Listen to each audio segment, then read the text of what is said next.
Hey guys, welcome to the latest episode of Storytime with Chris and Daniel. I'm Chris, he's Daniel. I don't know why he's dressed way better than me today, but I didn't get the memo.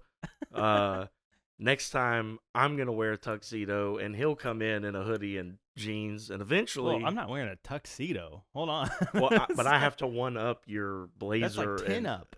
Well, whatever. If I took the blazer off, it would look pretty much like normal. Like, let's look.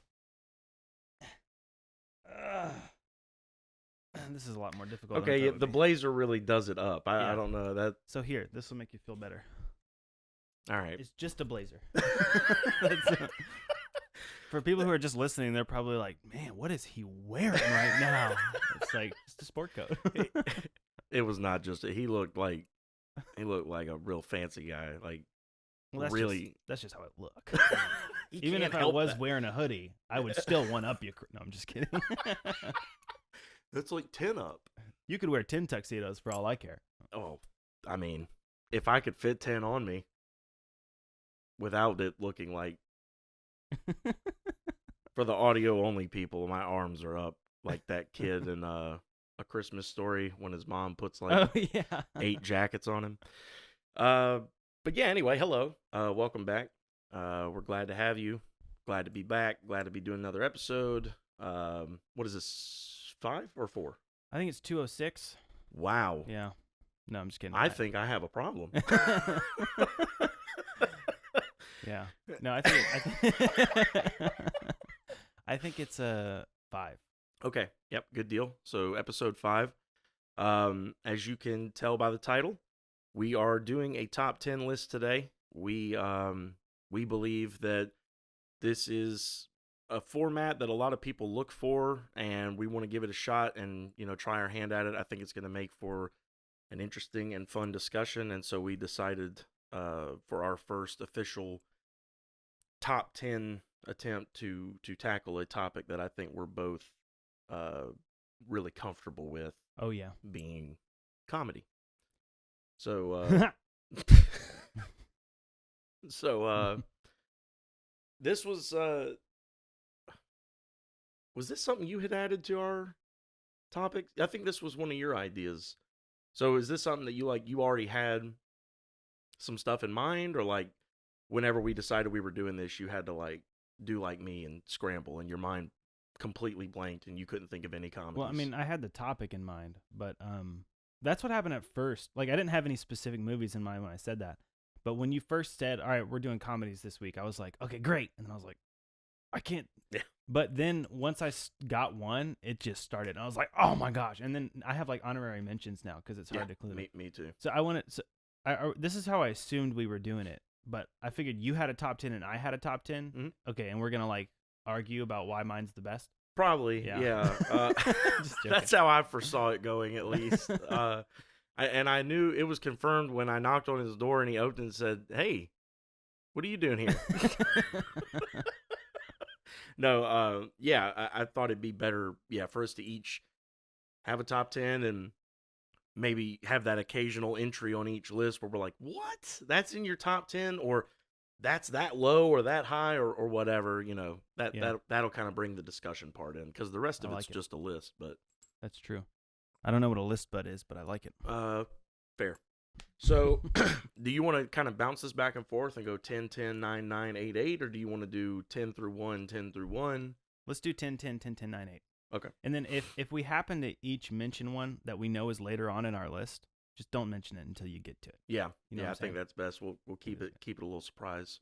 Can I tell you what my criteria was, though, before we start? Yeah, I was actually going to ask, because I held myself to some rules that I purposely did not tell you about because I wanted them to be different. Oh, but okay. now I don't know. I didn't know you did the same thing, so they might end up being more similar than I thought. But what were your rules that you had yourself? I think we're learning that we are way more like each other than we thought. Yeah, because that one episode where we talked about would we be friends in elementary school, we just had the same experience. Yeah. I was like, dude, you were my high school bully. No, I'm just kidding. Yeah, right. All right, here's my criteria. I even wrote it down because I was wrestling through this. I was like, oh man, but this is a really funny movie, but it's not necessarily a comedy. Like, I had that thought. Okay. So here was my 2 criteria that I used. must have had me laughing the hardest. Like, out of all the movies I've seen, these are the 10 movies that have had me laughing the hardest throughout the whole movie. Mm-hmm. That's one criteria. Two is that comedy is the selling point of the movie for me. Mm-hmm. Like, if I'm going to tell you to go watch it, I'm going to say, dude, this is a funny movie. Right. Like, because, we talked about Sing Street last time. I'm already giving away one of my honorary mentions. Yeah, I just picked that one because you didn't think it was funny. But I know it's not on your list. Yeah. It's an honorary mention, though, because I don't consider that a comedy. Right. It's a dramedy. Right. Right. Which, you didn't really find it as funny as I did, but I thought it was hilarious. Well, in hindsight and hearing you talk about it, I can see the humor in it, but I took it differently. And like you said, I would never have viewed that as the selling point of that film. Yeah. So right. I agree with you on that. But anyway, so those are my two. What are yours? Okay. So actually, one of yours is very close to one of mine, which was I didn't put down any movies that to me weren't like straight up or primarily comedies first. So like, for example, you and I both find a lot of the Marvel movies hilarious. I didn't put any of them, even the Guardians movies or Deadpool, because to me, I don't view those as like comedy first. Mhm. Like those are, comic book hero, action movies with humor in it. So it had to be comedy first, because there actually, I think, is. Oh, well, no, it's one of my honorable mentions. It's not on my list. But anyway. Oh, you have honorable mentions too? Yeah. Nice. But so it had to be that. And then also one that I did in particular was because I tend to really follow like a person's style.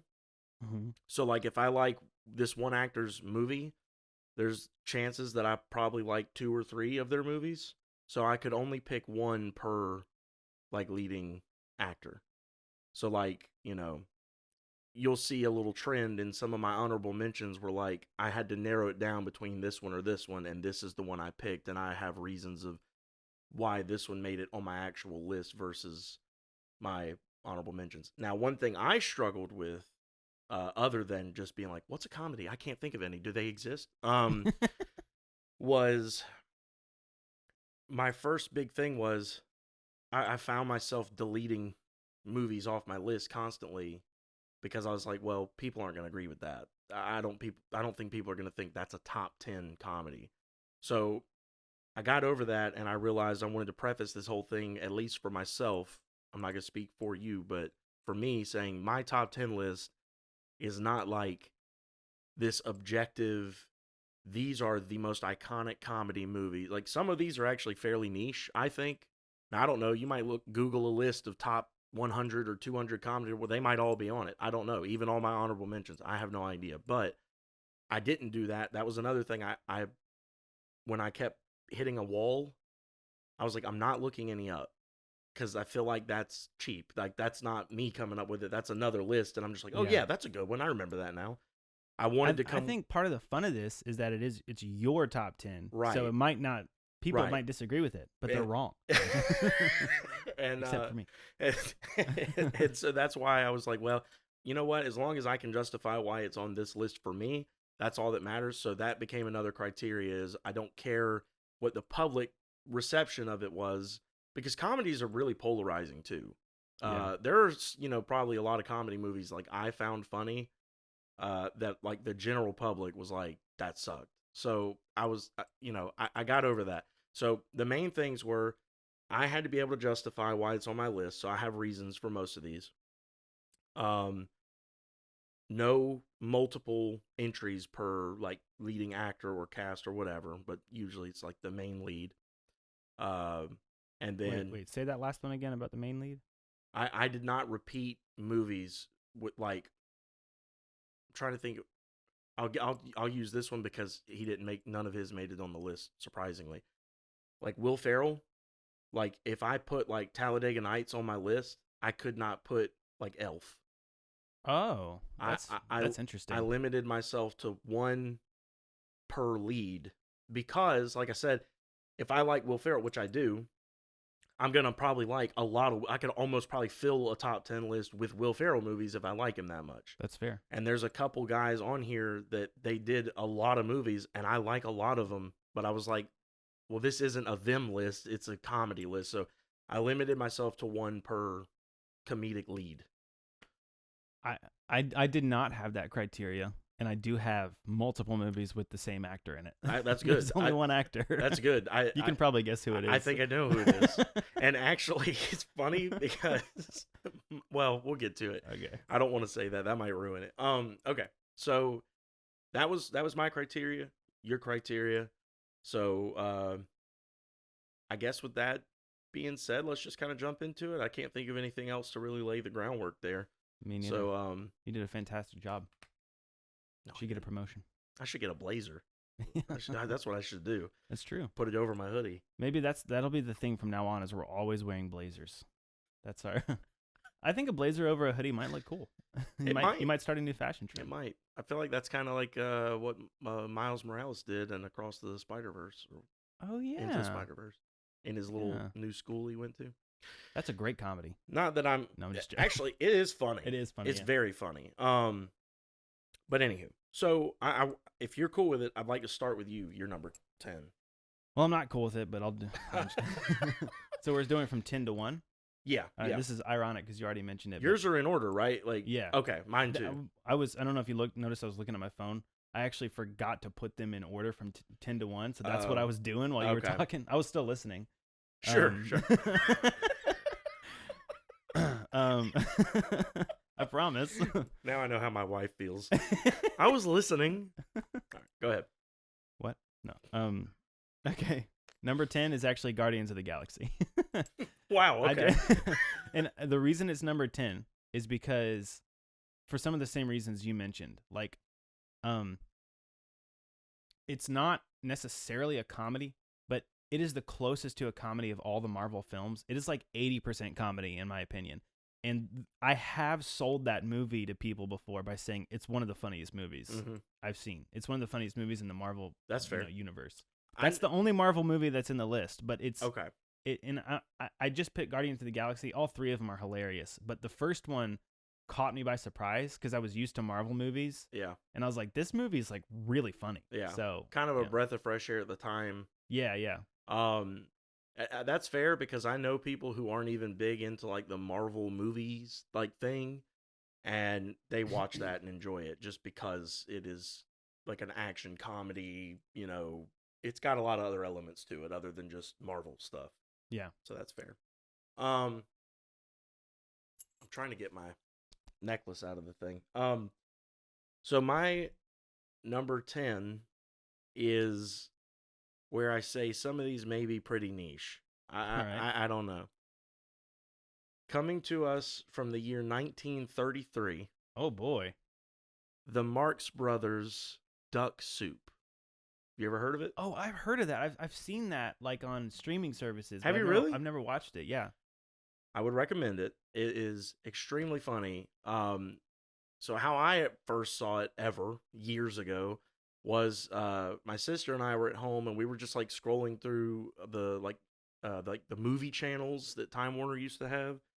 And that brings me back. I know. I forgot about that. And we saw the name Duck Soup and we were like, what is that? That sounds weird. And we were like reading the thing and it sounded kind of funny. So we clicked on it and it was like this old black and white film. And I don't even remember like what part we started on. We didn't catch it from the beginning, but whatever we saw like caught our attention enough to keep watching it.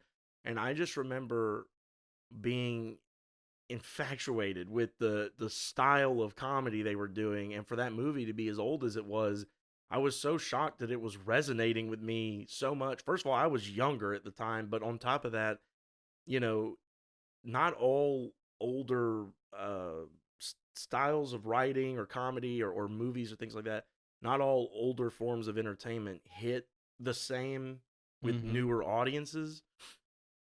And it really hit. So I'm pretty sure Groucho Marx is the lead, and he's playing this like president of this little country, Fredonia, and but he's like a smart aleck, like wisecracking type.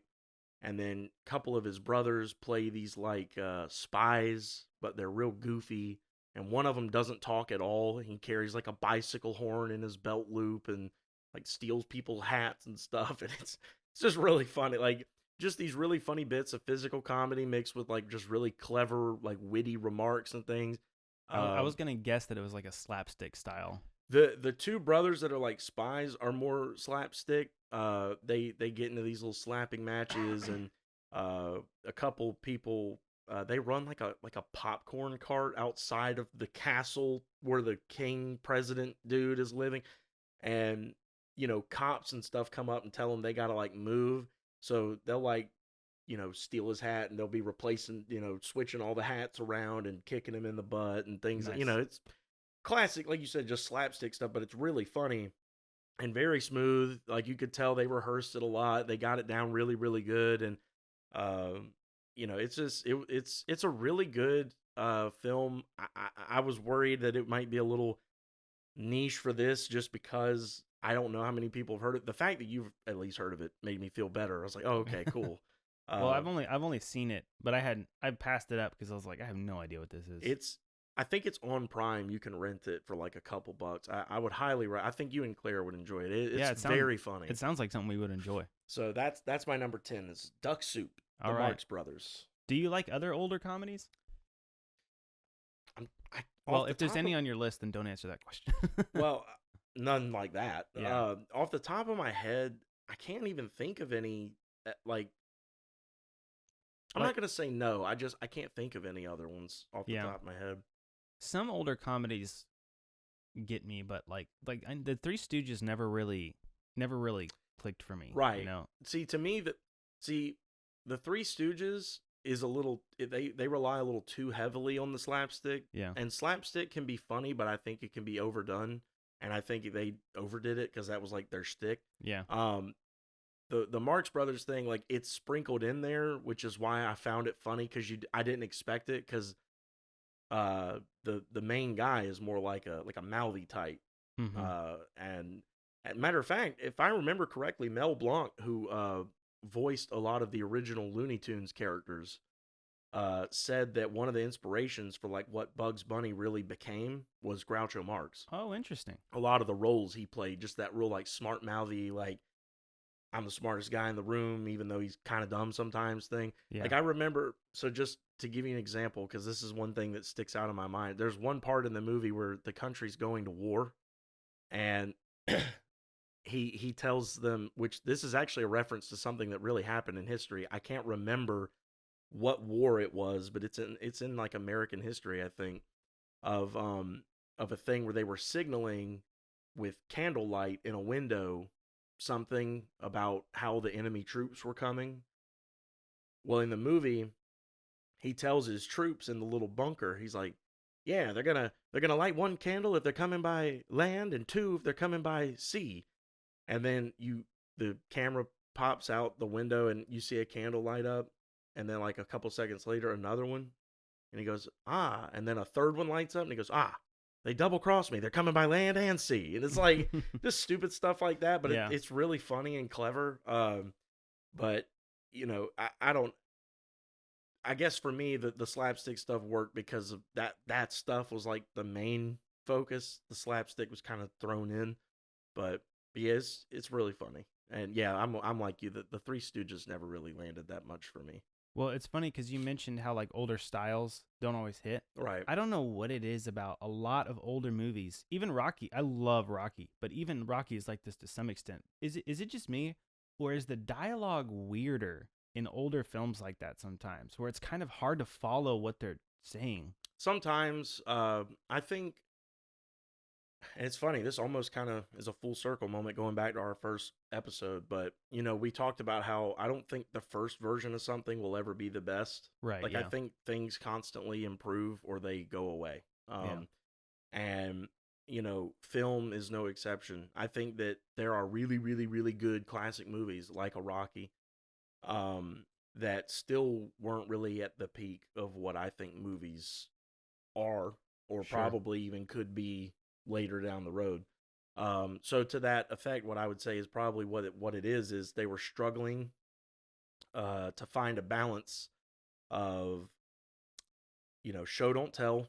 You don't want to just exposit everything to the audience every second, but also you don't want to be so vague that, like you said, no one knows what's going on. Maybe it's hard to follow, kind of thing. There's a balance, and if I'm not mistaken, wasn't that Stallone's first writing credit? I think it was. I know he wrote the film for himself. Right. Yes. Okay. Rocky. He could have sold it like way before he did, but no one wanted to let him star in it. Yeah. So he wrote it, and like you said, wrote it for himself. And for a first script, that's fantastic. But it's gonna have flaws, and it did. But well, I'm not even saying Rocky specifically. Like movies and film in general in that time frame. Right. For some reason, the dialogue. It's like maybe it's a style thing too, because the style of storytelling changes over time as well. I mean, Right. even we were talking about this when we briefly talked about Mission Impossible, but like the Mission Impossible 2 with all the like all the choreography for the action is so cheesy and over like just trading clean punches, like boom, it's over time it's become more like people want more realistic type stuff. Right. But that changes. I mean, because Marvel's not realistic at all. I mean, really. Right. But neither are the new Mission Impossibles. But the difference there is if this were to happen, this is how it would happen. Like yeah, but like even more than that, just kind of boiling back down to like the art of filmmaking is like I just think they were able to do it better. Yeah, I think they're just able to make a better movie all around, and that's true. With that first episode when we were talking about The Godfather, like I think it falls victim to a lot of the same things like a Rocky would at that time, or any of those. Like, I don't know if you've seen the Creed movies, but oh yeah, the Rocky like continuations, right, with Michael B. Jordan. I've seen the first two. Those are essentially the same as Rockies. I mean, they're just underdog boxing movies, but they're newer. The fight scenes were insane. Like no one could figure out. I don't think anyone to this day has figured out how they made those look so real. I know. Like those were no cuts. Yeah. I mean, it was insane how real those fights looked. And it's just that art. People have found ways to make it cleaner, sleeker, smoother, all the words. So I think that's just part of it. But I get it. I 100% get what you're saying and agree with you. So okay, it's not just me then. Nah, I don't think so. I wish I could think of other examples, but yeah, I agree with you. All right, we might have to do a list about that, like top 10 movies that like drag. Oh, another thing I was gonna say. That's a great idea. I don't mean to dismiss that, but it reminded me. I don't have just movies on my list either. I have TV shows. And I was thinking about novels, but I don't think I've ever read a novel that's 100% comedy. Dungeon Crawler Carl. Oh, interesting. You would not like it. All right, you sold me. I have to read it right now. I'm leaving. It's very vulgar, but it's very funny. And right. The premise is cool. But I'm with you. Funny books. I mean, there's books written by like comedians and stuff. I don't know, other than Dungeon Crawler, which the author just is genuinely funny and he's able to put things here and there that I'm like, that was good. I don't know. That's tough. I wish I had known we were doing shows too, because there were a couple things I kept thinking of, and I was like, dang. I was sitting there thinking, I was like, we have got to do a top 10 like comedy TV shows, because I've got some ones I would really want to talk about for that. But that's all right. We'll do it anyway. Oh, I'm sorry. No, it's okay. I ruined everything. We'll do it anyway, and maybe you'll just re-talk. That's an inside joke we were making before the podcast started. So sorry. If you guys were here, you would know. That's true. We should start getting a little live audience in here. Yeah, I got plenty of cardboard and just cut them right out. We'll put a little laughing track there. I'll use a foot switch. Make us feel better about ourselves. We can put this podcast on the list. Number 1 comedy. Yeah. This is so funny. Aren't y'all are laughing. Yeah. All right. Are we next one? Yeah. Number Okay. 9. Let's jump to it. Speaking of older comedies, Okay. The Lord of the Rings. No, I'm just Wow. No, number 9. Bold. What About Bob? Have you ever seen it? I've never heard of it. Yeah, most people haven't. It's a hidden gem. And I was worried about being niche. It's a Bill Murray Okay. and Richard Louis Dreyfuss. Mm-hmm. And then it's about Bill Murray plays this like what's it called when you're super paranoid about everything? Like Paranoid schizophrenic? No, he's not a schizophrenic, but he's like a huge germaphobe. He's got massive anxiety. Oh, if he's like worried about he's hypochondriac. Like he's worried about germs, like getting sick. He always thinks he's sick. No, it's not quite a hypochondriac, but he's kind of like that. But the point is he's got a lot of mental issues. He's like he's really scared. He like uses a napkin to touch everything, to shake people's hands and stuff. Oh, that's like a form of OCD. Yeah, he's got a little bit of OCD, and he's anxiety about a lot of things. And so he's playing Howie Mandel in the movie. And he's Richard Dreyfuss plays this psychiatrist who's like really stuck up and full of himself. Mm-hmm. And the Bill Murray's character, basically he thinks that this psychiatrist can help him solve his problems, so he follows him around everywhere, and through the process he kind of ends up getting cured, but he turns the psychiatrist insane because of how ridiculous he is. It's a really funny story. It's one of those movies where I was laughing like through the entire film. Okay. There's a couple spots where I was like gut busting laughing. I do like Bill Murray, so that would be one I would check out. I have to go ahead and make a little note of that on my list. Yeah. This is another good thing about doing this is we're gonna give each other things to watch. Yeah, because I was gonna tell you at the beginning, I feel like there's gonna be a lot of things on your list I haven't seen. I just have a feeling that that's gonna be the case. I could be totally wrong, but I don't think there's gonna be a lot. There might be that one and maybe one or two others. Fair enough. There's probably, based off of what you said, there's probably stuff on your list that I haven't seen. Well, I think the first one was really what I meant. Oh, okay. The rest of them are fairly non-niche. The rest of them are super mainstream. Yeah, they're very, very much known. Speaking of, jump into my number 9, which comes with an honorable mention. The honorable mention is the movie Airplane. Okay. Which I saw later in life, but loved. That is like my style of humor right there. And Leslie Nielsen, I think, is his name. Is that the Don't Call Me Shirley movie? Yes. Yeah. Yes. It's so stupid. It's so good. I love it. I think I know what your number 9 is then. You want to guess it? Is it The Naked Gun? It is The Naked Gun. That movie, I was hurting laughing the first time I saw The Naked Gun.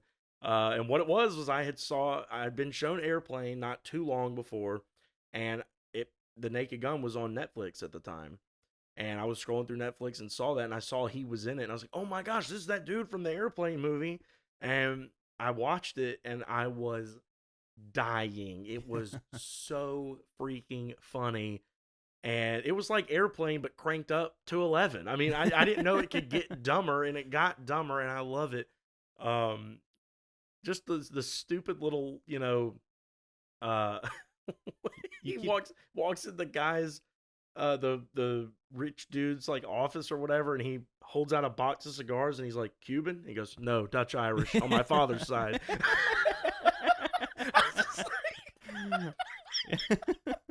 Stuff like that kills me. I love that.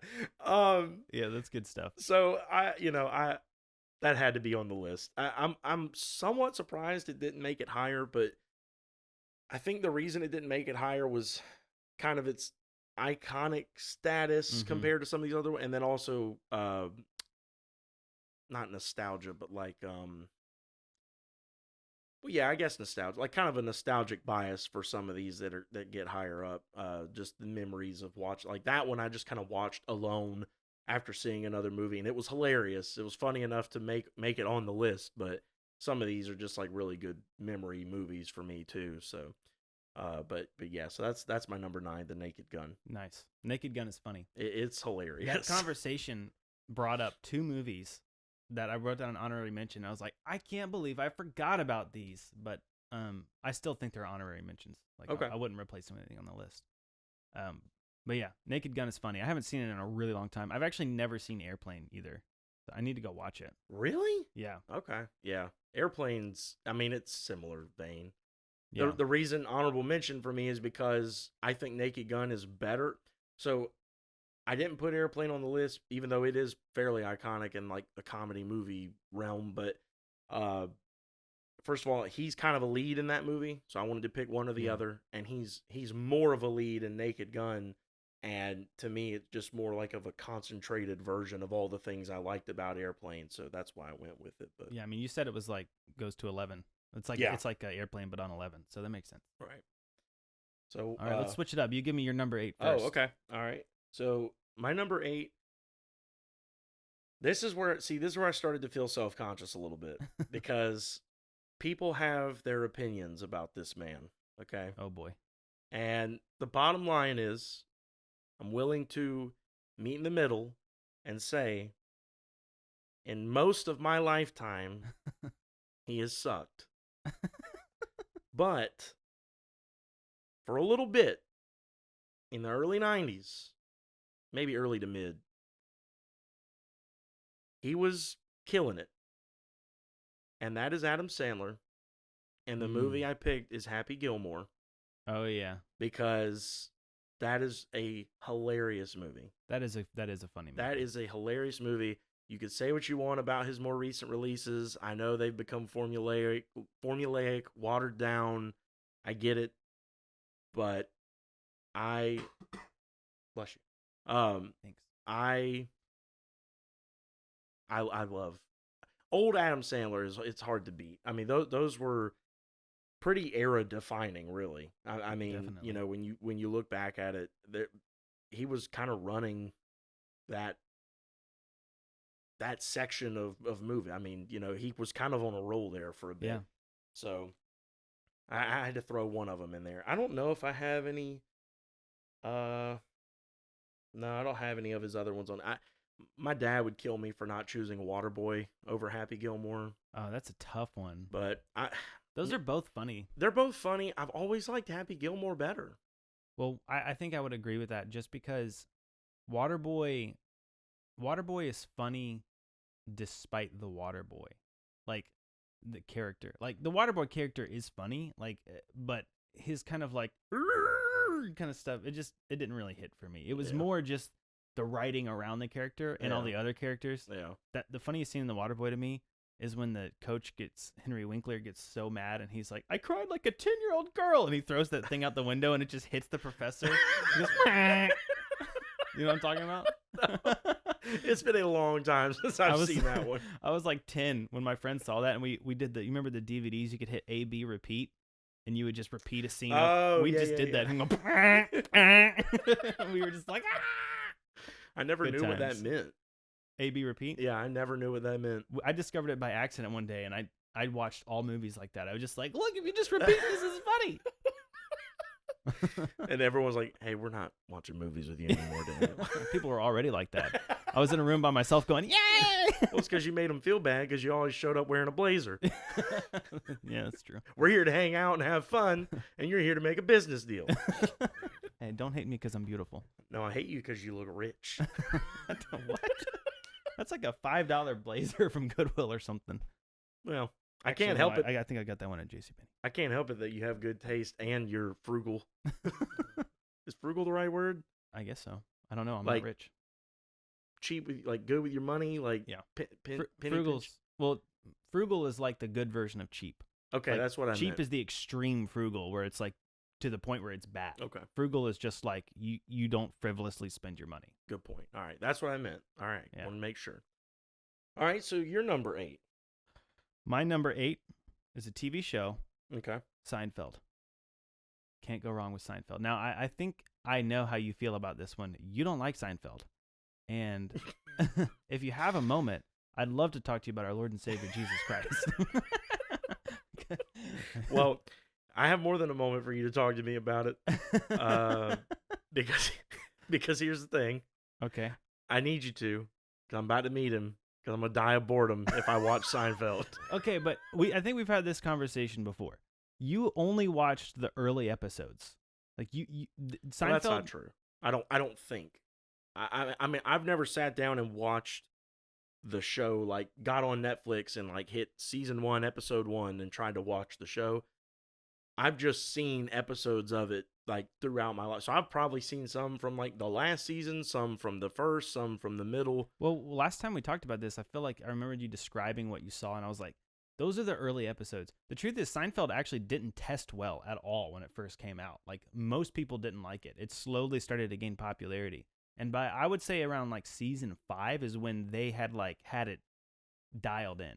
And 5 through like 9, the last season might even be the funniest one. They ended it at the perfect time, but it just got so funny.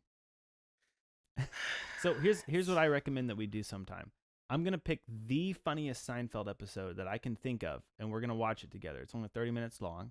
And if you still don't like it by then okay, you don't like Seinfeld. But I just don't see how you can't like it. I mean, it's that show has me dying every time I watch it. There's some duds in there where it's like not that funny. Well, I mean, every show has that. Yeah. I wouldn't hold it at fault for that, but you know, you see these things like especially now in the day and age of like social media, like a lot of shows are getting like revived on things like Netflix and Prime and things like that, because people have the capability of like sharing out these clips of the show on YouTube, short, reels, whatever, Instagram, TikTok. People see these little clips and then like, oh, that was kind of cool, that was interesting, or that was funny, or whatever. What's that from? And then they tell you, and then now you have streaming, so you can just go and watch these shows. So a lot of them, Community, The Office, Friends, Seinfeld, a lot of these older shows kind of got like new life. I've seen a lot of what fans of the show would call like pretty iconic clips from the show, like in that format. Granted, yes, out of context, but the whole point of that is it's supposed to be like a moment that is so funny or interesting that it kind of grabs you to catch your interest to want to watch more of it. No, I don't think that's the point of those kind of videos. Those videos are for the fans of Seinfeld to share and like remember this when this moment happened. Well, I'm like, not saying I think most of the time you need the context of the episode. Well, I'll put it like this: I have seen not only myself but like a lot of people in comment sections come to know a lot of new shows and love them from those clips, because clips like that can grab you and hook you and make you want to watch more of it. Maybe Seinfeld is just a unique case where you can't appreciate whatever that clip is without kind of the lead up into it, because I will say I know that is kind of Jerry's whole thing, is that he's a comedian. So he probably kind of, if he did he write the show? Him and Larry David. So I'm sure he kind of wrote the show in a format of like a joke where there's kind of a lead up and then there's, some context and then the punchline or whatever. So, and I mean, I'm sure it's not that black and white, but I'm saying pieces, of it. So that's fair, but well, I'm not even saying there's probably a good amount of clips in there that you wouldn't need the context to get. So I'm not trying to just say like, well, you have to watch the show to understand any of it. I was just making the point that I don't think that's the point of those types of videos, to try and lure new viewers in. It's more of like an audience to share this moment together. I'm not saying that doesn't happen. That's happened to me. I've seen those types of videos and been like, oh, I'll have to check the show out. Yeah, that's fair. But okay, for instance, I can think of a. There's an episode where they go to L.A. because they live in New York in the show, and they're like clueless about what's going on, and Kramer gets framed for some kind of murder or something, and they're trying to figure things out, and Jerry and George are just like on the streets trying to figure things out, and some guy walks by, and George goes, "Excuse me, sir, where are we?" He goes, "Earth," and just walks away, like very, almost kindly. He's just like, "Earth." They're just like culture shocked. Just little stuff like that. Like, I mean, that's funny. Yeah. That's what funny. I'm saying. It's full of stuff like that. We joke like that all the time. It makes me think. I mean, I don't know. Maybe you just maybe part of it is the thing we were talking about earlier, where the older older types of, because it was like early '90s when it came out. So maybe it's just. Oh, I mean, definitely. Yeah, definitely. The I'm not even going to say it's the style the show is written in, because I think there's other sitcoms from that time that I probably enjoy more than that one. But I think it might just be Jerry and Larry. Jerry and Larry. Their style in general it's. Oh, dude, I don't know. Have you ever watched Jerry Seinfeld's comedy? His stand-up comedy? Yeah, some of it. I mean, there's bits and pieces of it in the show. Oh, that sort of. The idea behind the show when it started was supposed to be showing how a comedian got his material. Right. So they showed clips of him in the show doing stand-up, but he's doing it as Jerry in the show. That's not part of his like actual routine. I've seen his like some of his well, at least I've seen his newest, or at the time it's been some years ago. I don't know if he's put another one out. I don't think he's very active anymore in the stand-up space. Oh, he totally is. Oh, he is? Yeah, he's still touring and stuff. Well, then it may not be his newest anymore, but some years back he put a big special out on Netflix, and I watched it, and I enjoyed it. It wasn't bad. Was it Jerry before Seinfeld? Where it was kind of like a documentary / special? Was that the one where he had all the like pieces of paper throughout yeah. I love that documentary. It was good. I mean, I enjoyed that, and there were some funny things in it. I don't remember a lot of it. Actually, I don't really remember any of it other than the paper thing. And that's not me saying it wasn't funny. That's me saying it's been a long time. Yeah. But I enjoyed that. You know, I thought I remember laughing, and I remember that because I remember being a little surprised because I was like, wow, his stand-up's actually pretty good. Like it hits more with me than his show did. He was older, and I was like, I didn't think he'd still have it like that at that age, because some people can lose it, but he did not. He had some really good takes on, like, you know, some different approaches on some things, and like I probably need to rewatch it because I do remember enjoying it. I will say that. I think you have. I mean, my prediction is that you haven't experienced the show in the right context, but that's just possible. me. That's me holding on to hope. You might just not like it, in which case I'm gonna have to reconsider this friendship. But you might just need to reconsider your top 10 list. No, that's definitely not what it is. That is not the problem. No, that's fair. I mean, yeah, we'll that could be an interesting, maybe a little short version of an episode one day. I'm gonna force you to like Seinfeld. That's the show. You tie me to this chair. That was funny. You missed the cue. A B repeat. A B repeat. I'm just gonna have Jerry just going on repeat. You're gonna be like, "That's funny." But yeah, no, I mean that'd be interesting. Maybe you get one or two, you know, up to three, like somewhere between 1 and 3 that you think are like some gold tier, you know, Seinfeld episodes. We'll kind of chill and watch them, and then we'll do like an immediate reaction, and you can kind of pick my brain. That'd be interesting. Yeah, I agree. I'd be willing to do that. I don't despise the show. It's never been that funny to me. Well, and part of the reason I say you haven't seen it in the right context is because there's like a lot of episodes, especially the earlier ones, that did that for me. Like, okay. My brother actually one time, because we used to watch Seinfeld as a family because my dad loved it. Mm-hmm. And when my brother and I moved away to Austin, he bought like the first 3 seasons or something. And he told me later, he was like, I started watching it and I was like, man, I remember this show being good, but it's like, it was not that funny. It was like, okay. So there's, especially the earlier seasons, it took them a while to really get their rhythm. Okay. I feel like the reason it caught on in the first place and didn't just flop is because it was such a unique idea on a show that people were willing to see where it led. Mm-hmm. That's just my... Well, see, and my thing is, I will say, the fans, look, sorry to anybody who's a fan of this show out there. Unless you've done what I'm about to say, then I take it back. I'm not sorry. Apology not accepted. This is on you. Well, I'm not apologizing to you because you haven't done this. Oh, okay. Yet. Every time I get in this discussion with someone, their defense for the show that they think is supposed to make me be like, oh, my apologies. This is on me for not getting it. Everyone's defense is always, no, man, you don't understand. The show is about nothing. That's the hook. That's what's so cool. I'm like, oh, that's interesting to you? Okay, well, I got one for you. Here's a wall with paint drying. Enjoy. Like, I mean... That's not fair. It's not fair to try and sell me on a show that I already just told you I'm not a fan of the style, and then you tell me I don't get it because the point is that it's about nothing. Okay.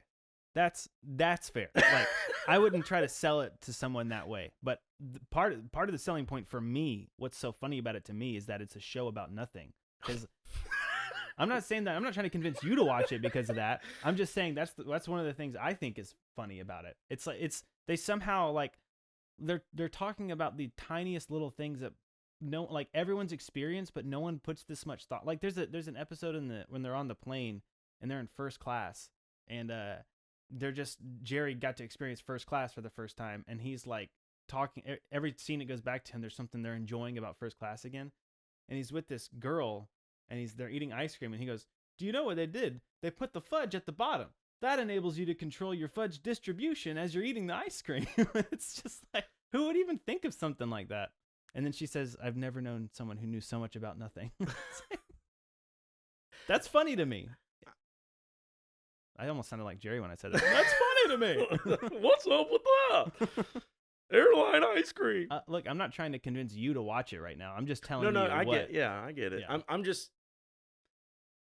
We'll have to do the episode where we watch some of it and discuss it. I think it'd be worth doing. To be fair, that little segment I gave, that would not be one of the things I would use to try and I know convince that was you give an example of how like it's about nothing, but they put so much detail into it that they try and make it funny. Yeah, and that's what people enjoy about and it. Succeed.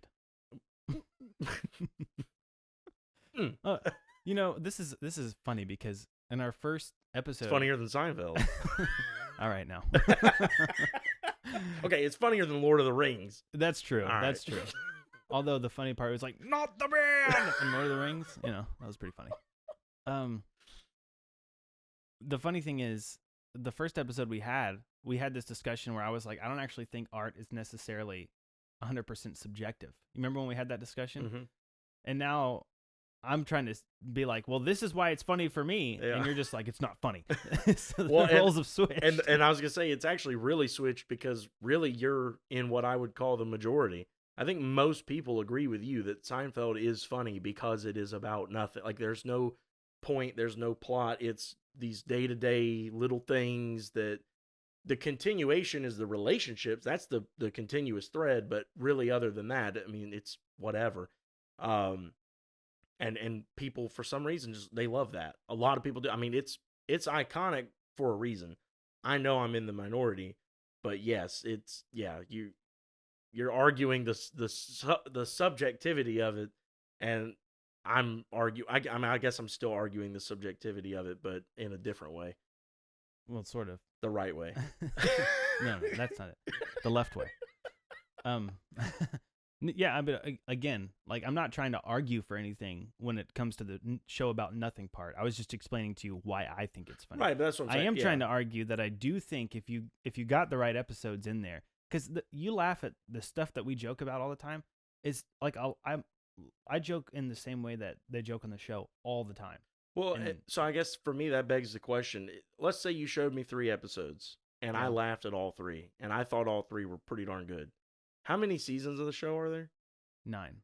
How many episodes per season? Probably about 20 at least. 20. So what is that? That's 180, almost 200 episodes. Even if I liked 3 per season, that is a fraction of the total. You know what I'm saying? Like, yeah, to well, me, I three per season. But my point is that from season from season 4, but like season 4 was like the swing upward, and then 5 was like skyrocket in my opinion. Okay. From season 5 onward, it just gets really good. I guess that calls for kind of an experiment. Honestly, it'd probably be a 2-parter of like get an initial reaction from us watching, and then I get some homework over time, and then we revisit it later and be like, so what do you think? You know? But don't you also think that if I showed you 3 episodes and you laughed really hard at them, that it would at least cause you to reevaluate and be like, well, maybe I have seen. Well, that's my point, though. I'm not saying it wouldn't cause me to reevaluate. What I'm saying is, does that make it a good show for me? For me, not. Well, but I'm asking, would you reevaluate the show as a whole and be like, maybe I do need to give it more of a chance? Well, that's what I'm saying. It bears an experiment at that point. Yeah. If I watch 3 episodes that I'm like, okay, that was really good, actually, then to me that bears me being like, okay, maybe I need to start here and watch to the end and see what kind of appreciation I gain for it, if any. And there's a chance I would, there's a chance I wouldn't. but watching it with an open mind and trying it, and then coming back and having another discussion about like, okay, I've seen like 5 seasons of it now, the later ones, but I've seen 5 seasons of it, and this is my new outlook on it. I think that bears looking at. I think it'd be interesting because I don't see a lot of people doing stuff like that, so it'd be something unique to our channel. That's true. Especially because not many channels have someone bold enough to tell the world how much Seinfeld's not that funny. So you're welcome. Stupid enough is the term you're looking That's for. That's what all the comment. You mean dumb enough, you idiot? You just don't get it. The show's about nothing. Anyway, cool. So that was your. I didn't expect that one to take. I didn't expect us to spend so much time on that one. You forgot who you were talking to. That's true. I did. As soon as I said it, I was like, I forgot he doesn't like Seinfeld. Yeah. But that's okay. That's all right. I mean, good discussion. Yep. And it gave us another idea. That's true. So was that was your 8, right? That was my 8. Well, let's do like a snake thing. So now you do your 7. I'm a snake. Never mind. I'll go. Don't talk again. You haven't seen that video? You look legitimately scared. Like your whole expression changed. I didn't love that, especially since it's right here in this ear. I'm a snake. Like that's how that felt. Have you not seen that video? I'm a leathery snake. I think I have, Okay. but maybe that's why I hated it. I don't know. Maybe so. It's a pretty. It's funny. All right, so now it's my turn to do number 7. Yeah. All right, we're gonna have to agree on this. If we don't, I'm gonna lose it. Number 7, Napoleon Dynamite. That almost was on my list. It didn't make it. It didn't make my list. So not because I don't think it should be on there, but because I already had so many movies on there that I was like, this is like, for me, this is such a core memory movie for me kind of thing. Dude, when I saw Napoleon Dynamite, and the comment section, if there ever becomes one, if we ever get enough people to watch these, if 6 people start watching, all 6 of them are going to curse me in the comment section in about 10 seconds. I don't know. Before you say what you're about to say, I have a feeling that we had the same experience. So it's possible. But go ahead. But I'm talking about, because of the conversation we just had about Seinfeld. Yes, this movie is about nothing. That's so true. And it is hilarious. I got you. Boom. This movie is so stupid. Yeah. When I was in 6th grade the first time I saw this, and I drove people nuts around me. I quoted this movie 24/7. Yeah. I would imitate Kip. I would imitate Napoleon. I would imitate Uncle Rico. I would imitate Pedro. I did them all. I almost knew that whole movie line for line. Yeah. Like from the first, unravel the little action figure from his binder and throw it out the window. What are you going to do today, Napoleon? Whatever I feel like. Gosh. Like from that, the whole thing, the dance number, I couldn't. My neighbor learned the entire dance at the end and performed it at his sister's wedding. That's awesome. That movie was a cultural revolution. It kind of was, but it didn't feel like it. Yeah, no. I don't remember that many people being like, "Oh yeah, like that movie." To this day, not a lot of people talk about it. Like it never gained that. I did not have that experience. Everyone was talking about it. Fair enough. But the thing is it wasn't popular in release. It was like an indie release, like a Sundance. Right. It got popular when it got released on DVDs. Yes. Because people were like just talking about it, like, dude, you got to watch this movie. But like at church, at school, everyone was talking about Napoleon Dynamite. Yeah. What'd you say you did over the summer again, Napoleon? I told you. I spent it with my uncle in Alaska hunting wolverines. Right. What'd you shoot him with? A freaking 12 gauge. What do you think?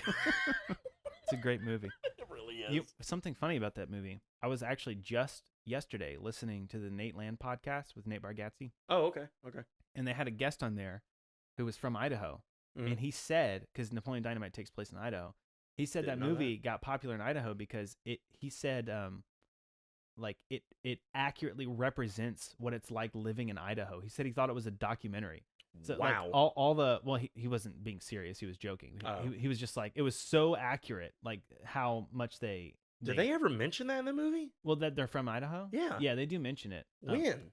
In the I don't remember. pinata scene whenever Pedro creates a pinata of summer Wheatley so people can bash it. And they tell him it's illegal in this state or whatever. He said something like, "In the state of Idaho, Oh, okay. we don't do this." Okay.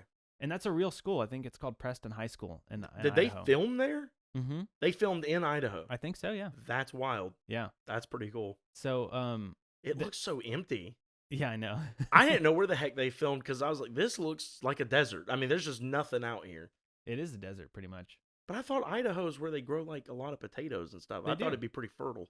Yeah, well, it is. It's got fertile. I guess desert's the wrong word, but it's got apparently. It's funny. I only know this because I was listening to Nate Land, Yeah. and the topic was Idaho, so they were talking about this. But apparently, it's got like a lot of volcanic ash soil or something. I don't remember exactly what they said. That's wild. And it's got the perfect climate for potatoes. That's wild. So they just grow a lot of potatoes. Now, another thing. No. Okay. My number 7. No, so I have not heard this like straight from the horse's mouth, so to speak, but I have seen it kind of in the movie, so I am led to believe that this is true. When it first started getting like real popular in like our circle, my mom's boss is actually who gave us a copy of the DVD because they watched it and they were like, "Y'all gotta watch this." And so we were all talking about it, for months and stuff. Like you said, everyone that saw it was after that. And I forgot how she found this out, but my mom's boss found out something about somehow, some way, the guy who played Uncle Rico. Mm-hmm.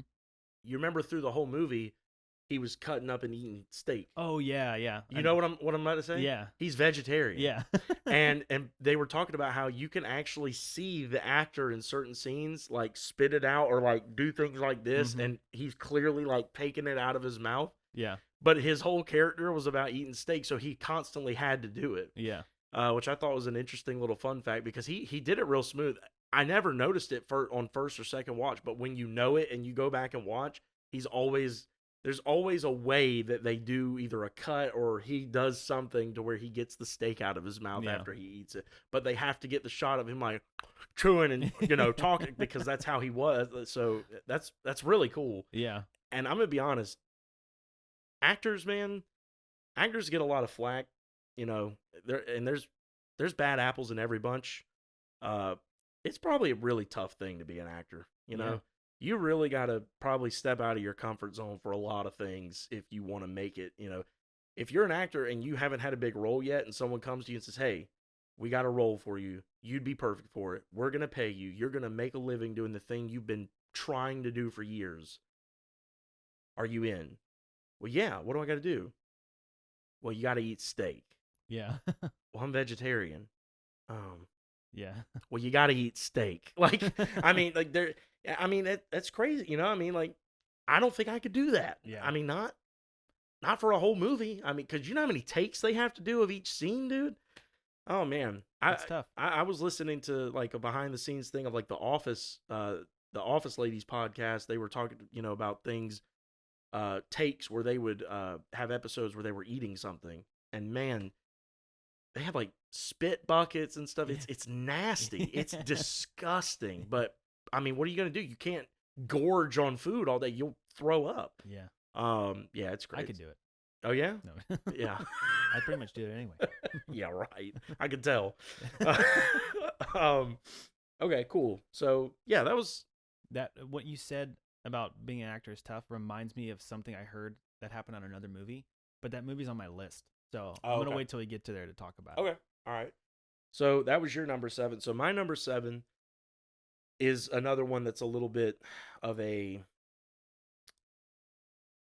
personal pick. Like I don't think it's like top 10, iconic status of all time, but I love this actor. I had to pick one of his movies, and for me, for some reason, this is just one of my favorites, and that is Steve Carell, Get Smart. Oh, that's a great one. I love this movie. I know it's not the best movie ever, but it's got a pretty loaded cast, actually. Mm-hmm. Yeah, they're all rich. Yeah, they got a lot of money. It's actually true. That's what's funny about that. But it's got a star-studded cast. Yeah. and a pretty good story. Honestly, you know, well written movie, and it is just, oh my gosh, it's just Steve Carell in his prime, man. Mm-hmm. He is so freaking funny in that movie.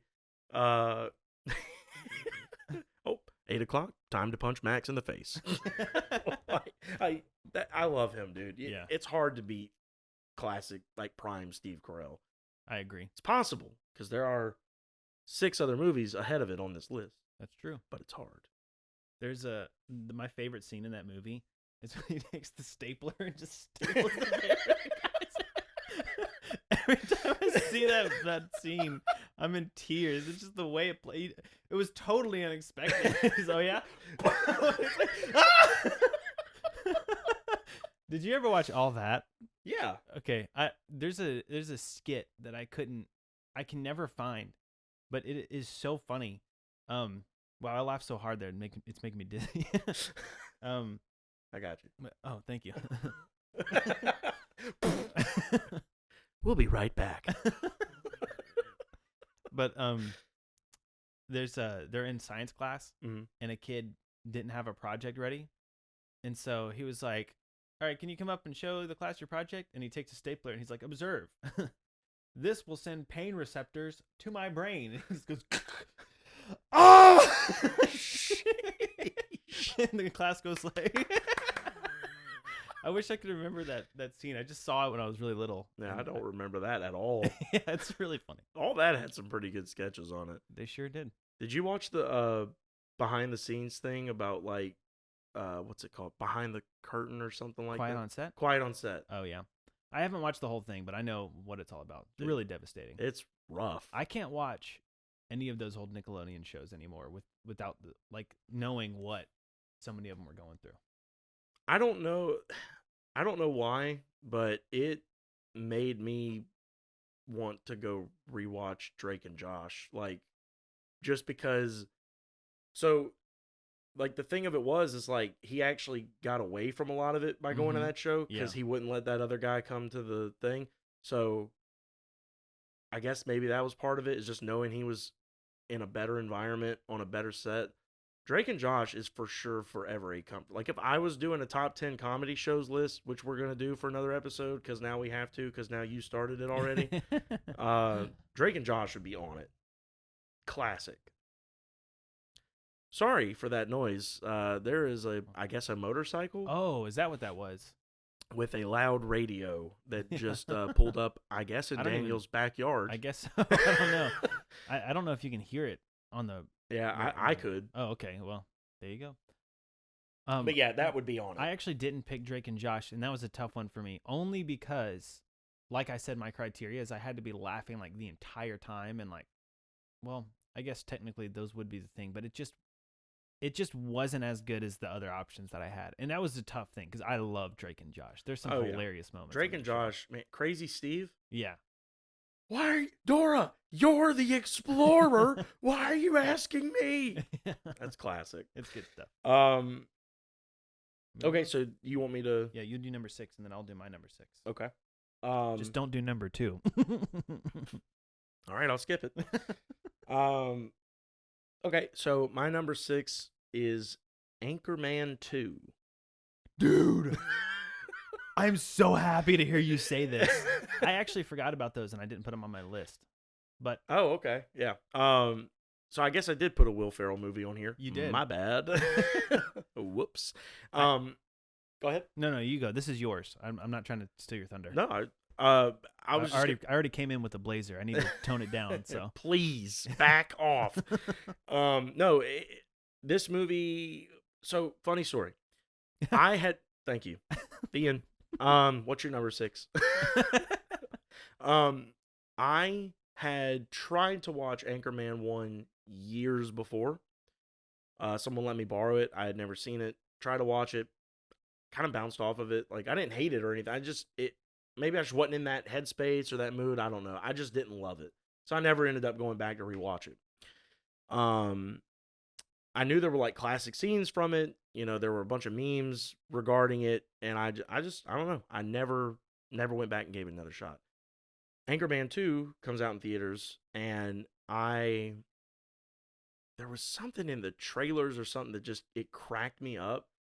And I was like, I gotta go see that. Like, that looks hilarious. I was like, I probably don't need to see the other one to really. I mean, it doesn't feel like it's a very lore heavy movie. So I went and watched it, and I was crying, laughing in the theaters watching that film. That movie cracks me up to this day. I love so many parts of that movie. The freaking. Who knew? Who knew you weren't allowed to do cocaine live on the air? Well, good to know. Yeah. We won't do that again. The funniest part is when they're actually doing it. So you just put it in a line like this. Yeah, that's what you do. And then the sports high, like whammy, whammy, whammy, wham. Chicken of the cave. Yeah. Nobody calls it that. You remember that time I had that dream and I was alone? Rick, we're talking about things where we were all together. Yeah. I mean, it's just so many quotables, so many hilarious. That movie was nonstop funny. I was dying laughing in the theater watching that. It's hilarious. Had you seen the first one first? Yeah. Well, here's what's funny. I'm so glad that this is one of your movies, because everyone that I have ever talked to has the opposite experience of you. They loved the first one, and the second one didn't land for them. Really? Everyone. Yeah, you're probably going to get a lot of flack for that in the comments, for being like, the first one didn't land. I cannot catch a break today. Everyone, like, everybody is like, the first movie is, and I love the first movie. It's a classic. I think it's hilarious.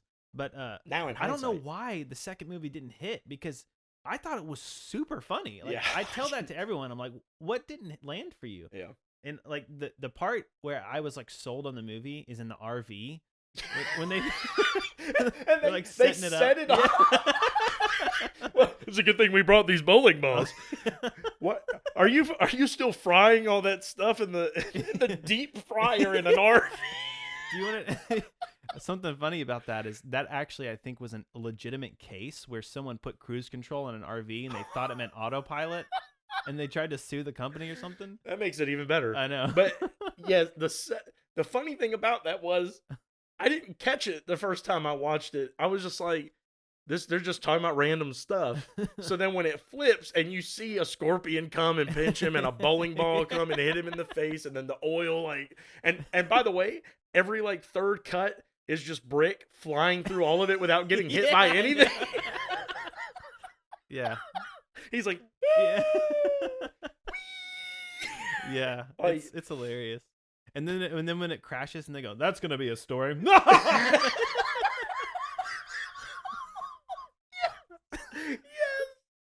Oh my gosh. That's a great movie.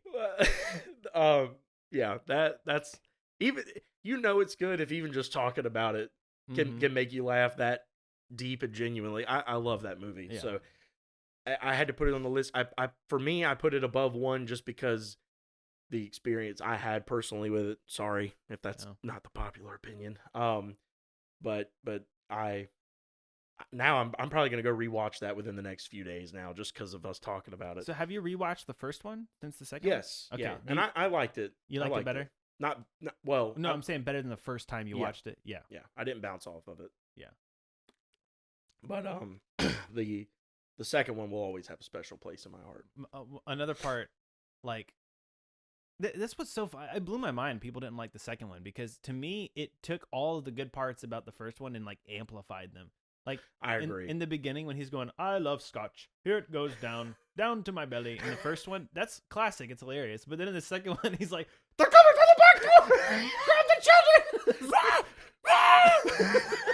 And that's his warm-up? Yeah, I know. Or okay, what about the scene at the dinner with the family? He's going to meet the girlfriend's family in the second one. Oh, yeah. That one, it's funny, but it's hard to watch. It's like, or when he's telling his son, watch out for the banshees or something on. He's like, you go down for angel hair pasta, you come up with a handful of Battle of the Bulge or something like that. I don't remember that.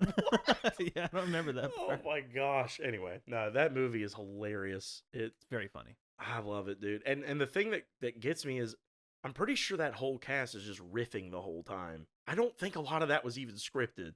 Do you It's know how very many possible. alternate takes there probably are of jokes in that film? I'm sure a lot. And then all the cameos too. Yeah. That movie was Harrison loaded Ford. with cameo. Wait, what? Harrison Ford. Yeah, he played the guy who fired at the very beginning when, because you remember I don't even remember that. yeah, he's like getting in their faces and like looking at them. It's at the beginning of the movie. I remember them getting fired, but I don't remember it being him. Oh man, that was funny just that he was in there when I Yeah. saw that. I was like, that's hilarious. James Marsden, Yes. Yes. Jack Lame. Yeah. Oh my Yeah, god. that movie was great. People, I will- don't know why it didn't land for people. I will buy your mother Dorsey Mantooth a very nice dinner and then never call her again. I know that's from the first one, but you're welcome, all you first movie No, I fans. think that's the second one. No, Mantooth was what's his face's character from the first movie. They're like antagonists. What's his name? He's in Wedding Crashers and all Oh that. yeah, that's right. Vince Vaughn. Yeah, It's yeah. Vince Vaughn's character. And I will buy your mother Darcy Mantooth a very nice seafood dinner and then never call her again. And they're just standing there like Yeah, staring at him. That's a good one. So wait, no, now it's your turn again. Because we're No, doing that like was a snake. that thing. was my number 6, so it's your turn. Oh right, because I did number 7 first. Yeah. Okay, my number 6 is another show, SpongeBob SquarePants. Obviously. Dude, this sucks. I wish I had known this. That's a good one. So good. That's only classic. only the first 3 seasons. I'm gonna disagree with you on that. Oh my god! Do not sit here and tell me that you don't like Seinfeld, but you think the 5th through 1200th episode of SpongeBob is funny. Okay, Get out. I will say, as the show has gone on, it's a lot more inconsistent. But I would be lying if I've said I haven't just occasionally been flipping through and landed on Nickelodeon and SpongeBob's playing, and it's a newer episode that I've never seen, and something happens and I don't kind of like chuckle at it. Like, it's still got some funny things. Yeah, it's got funny parts in the newer seasons. I think it's a lot more played out now. I think its prime has already passed. I'm not saying that. It passed 20 years ago.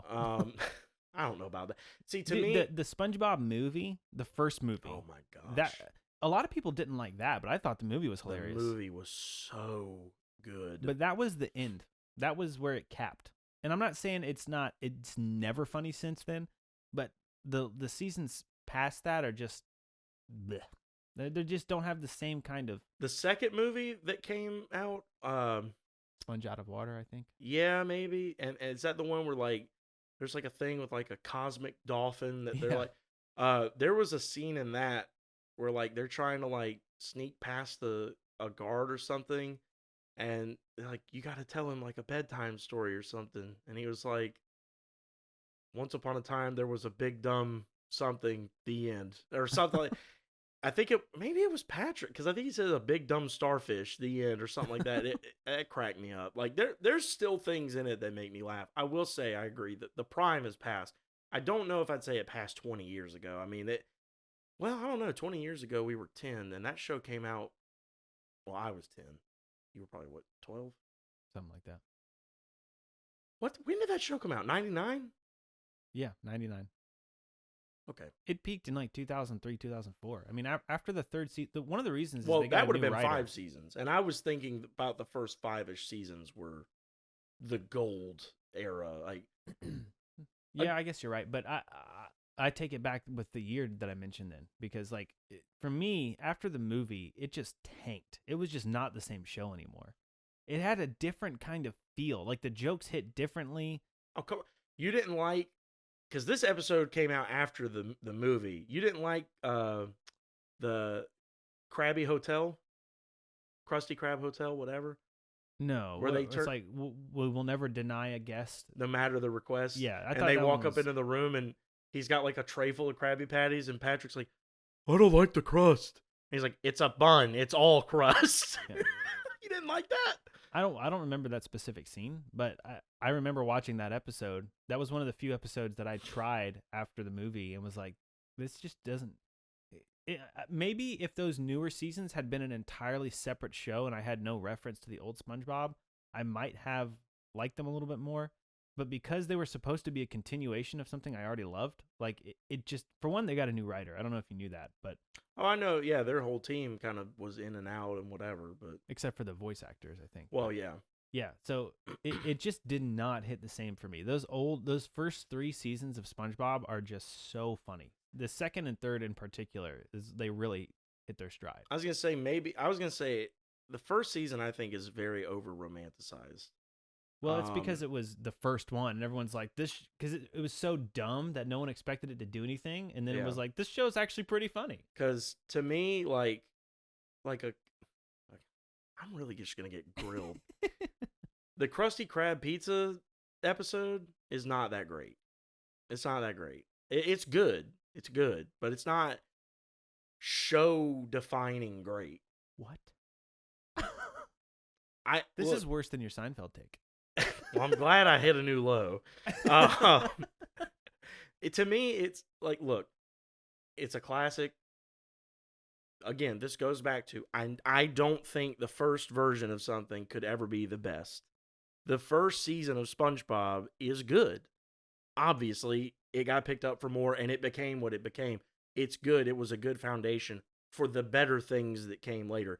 But that first episode where he goes and he has to feed all the fish or whatever they were, and anchovies. Although I will say I love sending just randomly to people pictures of the turbo spatula with port and starboard attachments and turbo drive. Yeah, I love sending that to people, and they'd be like, "Why?" Yeah.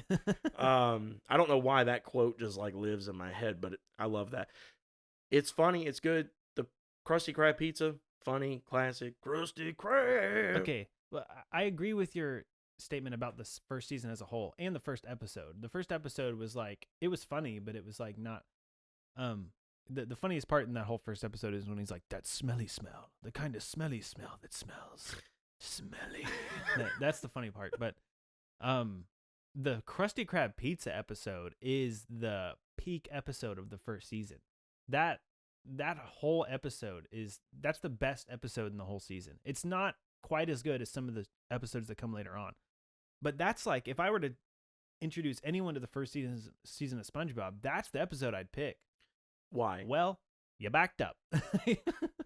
Because the whole thing is hilarious. It's I don't know how to answer that question. Why? It's got so many classic. That's my point. I feel like I can't really answer why for any of SpongeBob other than it's just hilarious. It's got. But I'm saying you could pick out specific jokes or things like that. Okay, well I can do that for the first crust pizza episode. Yeah. Give me some things you think are the peak, make it peak episode funny of that. So, season. Whenever they're backing up, I just quoted it a second ago. He's like, "All right, you got to put it in gear, SpongeBob," and then SpongeBob just backs up, and they just takes him to a whole new different place. It's like backing up, and then they finally end it, and he goes, "Well, you backed up," and they're in the middle of nowhere. I don't remember that. No, see, you don't even remember the episode, and you're criticizing it. See, the only thing, maybe that's why I hate it so much. First of all, it was so overplayed at the time. That is a fair point. And the little song, Krusty Krab pizza. Dude, that was gonna be the next thing I was gonna pick. That part's so funny. I get so. I mean, it just. I'm like, all right. Oh, look, dude. You know what? I guess thinking more about it, there are parts of it that aren't so ridiculously bloated in their quotations that they're funny.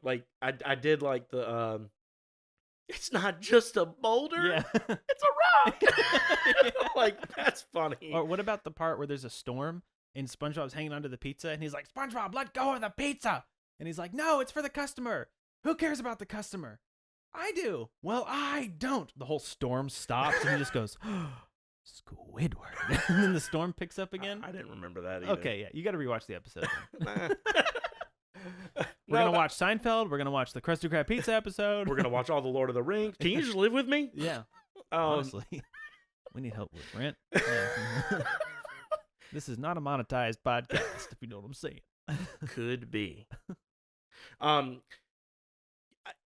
don't know. I don't disagree with SpongeBob being on the list, other than it's a show, and I hate that I didn't know we were doing shows. But it's a good pick, I purposely didn't ask you for that reason because I was like, ooh, I'm gonna sneak these in. and you did. I sure did. I win.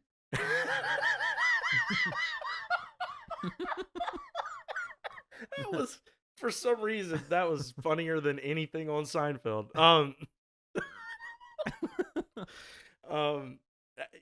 I don't know. I think SpongeBob's first season gets a little over romanticized and quoted and overplayed. I agree with that. And I think that the prime of it lasted a little longer than certain people like to give it credit for. I think what it was is it got old for a lot of people, so they kind of stopped watching at a certain point, and so they kind of just assumed that that's when it stopped being good. And I will say, I think that the inconsistencies started popping up after that, but the highs were still really high. It's just the lows were pretty low. But to me, that's actually always been SpongeBob. I don't agree with that only because I remember when the movie came out and everybody was saying, now I didn't have this experience with the movie, but everyone that I knew that loved SpongeBob were like, dude, the movie like completely disappointed me. It is not at all the SpongeBob I thought it was going to be. I thought it was different than the original style, but I thought it was still hilarious. After the movie, though, I did think that the show tanked. Well, also that Sponge Out of Water movie, they brought back that original writer, I heard that, yeah. which is maybe why I thought it was funny. I didn't know until after I watched it, but I enjoyed it more than I thought I would, because when the SpongeBob movie came out, the first one, like as soon as it was on DVD, we went and got it and bought it and brought it home and watched it as a family, and it was hilarious. That other one, we were much older by then, and it just wasn't something we were like, oh, we got to see it. But we had some cousins that were younger, and they happened to have it. So one day while we were over there, we watched it, and I was like, this is actually funnier than I thought it'd be. And then later I found out they brought back some of the original like group who started the show, and I was like, I could see some older influences in that. Dude, how'd you change like that? You just like, whoa. I'm a magician. That's true. I'm just really bad at doing it when there's not a camera to like edit. The clear trick is just me taking the jacket off. You weren't in. So Oh. That also helps. No live audience. Magic is super easy when no one's watching. Have you ever seen oh man, I don't want to. I wouldn't add this to the list because it wasn't funny enough for that. But have you ever seen a movie called Mystery Men with Ben Stiller? It's got Kel from Kenan and Kel in it. It's it's like a really unknown movie. It actually is based off of comics. I learned that later, but it's about these ridiculous superheroes, and Kel's character, he's like, I can turn invisible, but only when no one is looking. He actually can though. When no one's looking, he literally turns invisible. But no one believes him, and then they're like, how do you know you're invisible if no one's looking at you? He's like, well, when you're invisible, you can feel it. It's a funny movie. That sounds like early 2000s comedy. Yeah, it does. That's because it is. So is it my turn now? Yeah, you're picking up on the second half of the list at number 5. Yeah, this is where it started to get really hard. These top 5, because they're so funny. Then like these are all competing for my number 1. But I'm fine with my number 1. Number 5 is Bruce Almighty. Very good pick. Yeah. And that was the one I said that was on my list when you were talking about earlier about how difficult it is to be an actor. I don't know if you've seen it, but there's a deleted scene in the newsroom where Steve Carell's going like, no, and he's like freaking out. There's a deleted scene where his head just goes on fire. Like fire just shoots up from. Have you ever seen that deleted? I have seen that. It's but super funny. And he just goes, ah! It's so funny. And I heard him talking about this in an interview once, and he said, it was my first movie, so I'm just going to do whatever they tell me. But it scared the daylights out of me. He said they had to put this gel on his hair that would keep his head from catching fire. Oh, my God. And fire just shot up from behind him, and it's just hot flames. It's like 80% real. Like, he's like, oh!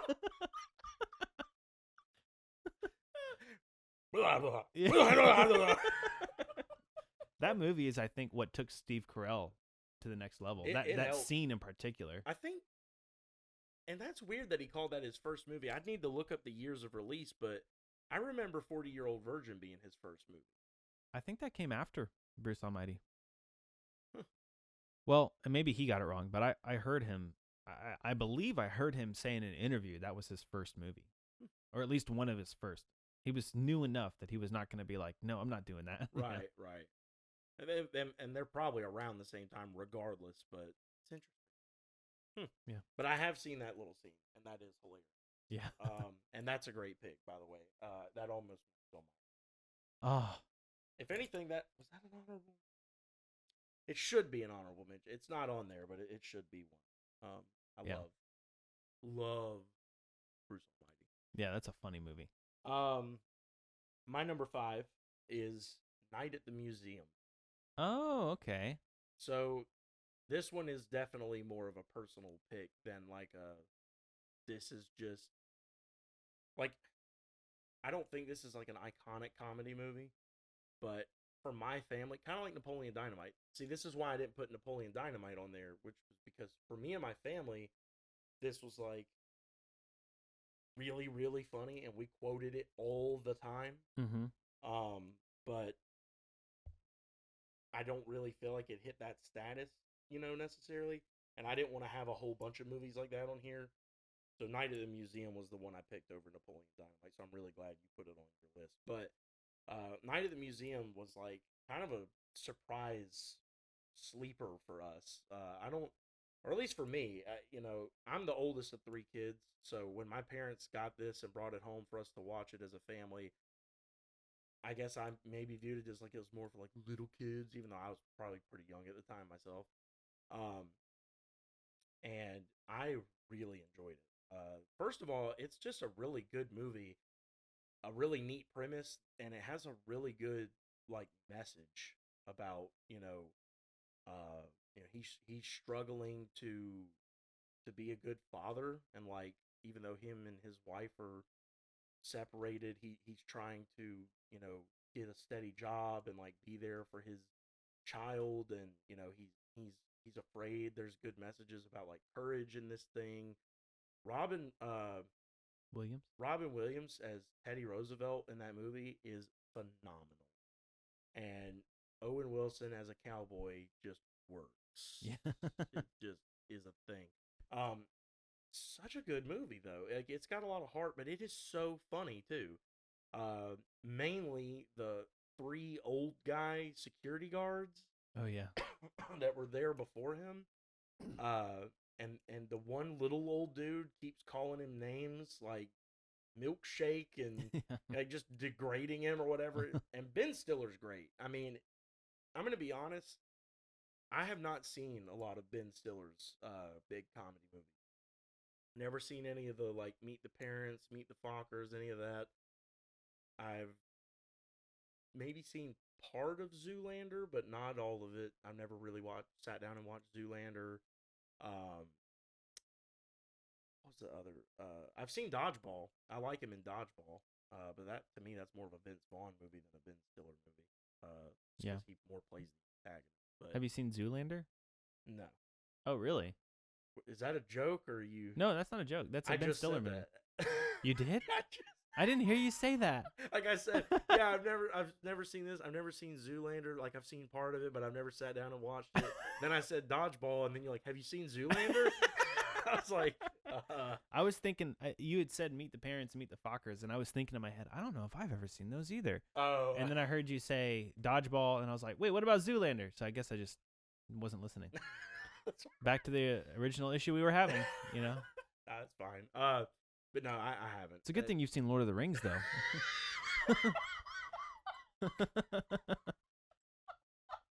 You'd have to watch a previous episode to get that joke. Oh my gosh, are we gonna have running jokes now? I guess so. Awesome. I don't mind going for a run. Yeah. What's a running joke where you're like, did you hear the one about the in your blazer? Sweat in my blazer.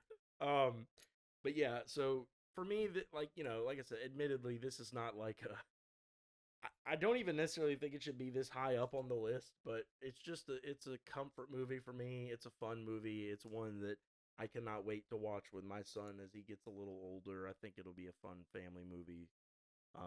And I just have really fond memories of it. That is interesting. Never seen Well, anyone do that. I'm so glad you called attention to it because I was trying to avoid that, but I couldn't get the cap open. And I didn't want to make a loud noise on the podcast, and then so I was like, well, I guess I'll just drink it like this. That's like when you whisper to someone, and be like, I forgot their name. Their name is, you know what I'm talking about? Has anyone ever done that to you? Where you like whisper something to someone because you're trying to figure something Probably. out, and they just yell at a response? I do it to my mom all the time on purpose. So, funny story. This isn't exactly the same thing, but it's a funny little anecdote that I'm going to throw in, even though it also has nothing to do with this topic. Ben Carson once came to the state to like give a speech at some function, and for those who don't know, he was running for president at one point some years ago. And my mom works at a dental office, and apparently there was an accident either during or right before or right after or something, this speech he was supposed to give, and he was supposed to be on TV like right after. And there was some kind of accident, and his tooth, like his front tooth, chipped and like broke off, like a piece broke off of it. Wow. And he doesn't live here in the state, so I mean, he doesn't have like his dental person to go to. So his people were asking like, where's a good dental office? We need to go have this like worked on right now because he's got to be on TV soon and blah blah blah. And my mom's dental office got brought up, and so that person reached out to my mom's boss who owns the office and was like, hey, can you do this emergency thing, blah blah blah. And she's like, it's on Ben Carson. She's like, yeah, I'll be there yesterday, like we're on the way. So she called everyone and told them that he was coming there. So like we were on the way to dinner. We were on the interstate on the way to go eat. We were starving, and we pulled off on that exit instead to go to her work so that she could go in, wait for him to have this emergency procedure done, and then meet him. So we're sitting, my mom's in the office. Me, my dad, my brother and sister. Sorry, apologies about my. You gotta stop calling attention to it, man. No, Sorry, I'm just kidding. I thought enough attention was calling to itself. Yeah, I'm just messing around with you. I'm sorry. We're not. Her name is. I gotta fix it because now it's choking. There we go. There you go. So we're all sitting in the car waiting, and I mean it had been a while. I don't remember how long, but it wasn't quick. And eventually, I told my dad, I was like, I'm gonna go in and see what the heck's going on. So I walk in, and they've got like all their office, or most of them, up there at the front, standing. He is like just coming up the hall. Like he's just finishing up. He's got like his people with him and stuff. Like it was a thing. It was kind of intimidating. And everyone was like wanting to take pictures with him and stuff. And so my mom's standing there, and she's like, hey, will you, here, take my phone. Will you take a picture of me and him? I was like, sure. So she goes and stands with him. I take their picture. And as I walk up to hand her phone back, I reach my hand out. And I'm like, hey, Mr. Carson. And he goes, hey, young man, how are you? And he shakes my hand. And says, I'm doing good. I just want to let you know, my whole family is starving in the car right now, and we're waiting because my mom wanted to meet you. We haven't had dinner yet. Oh my god! My mom grabbed me by the shoulder and like threw me. How old were you? I don't remember. I was probably in like, what race was he Dude, running in? It was 2016. Okay, so that was 9 years ago. So I was about 20, 21. I would have. Dang. You didn't care at all about politics. No.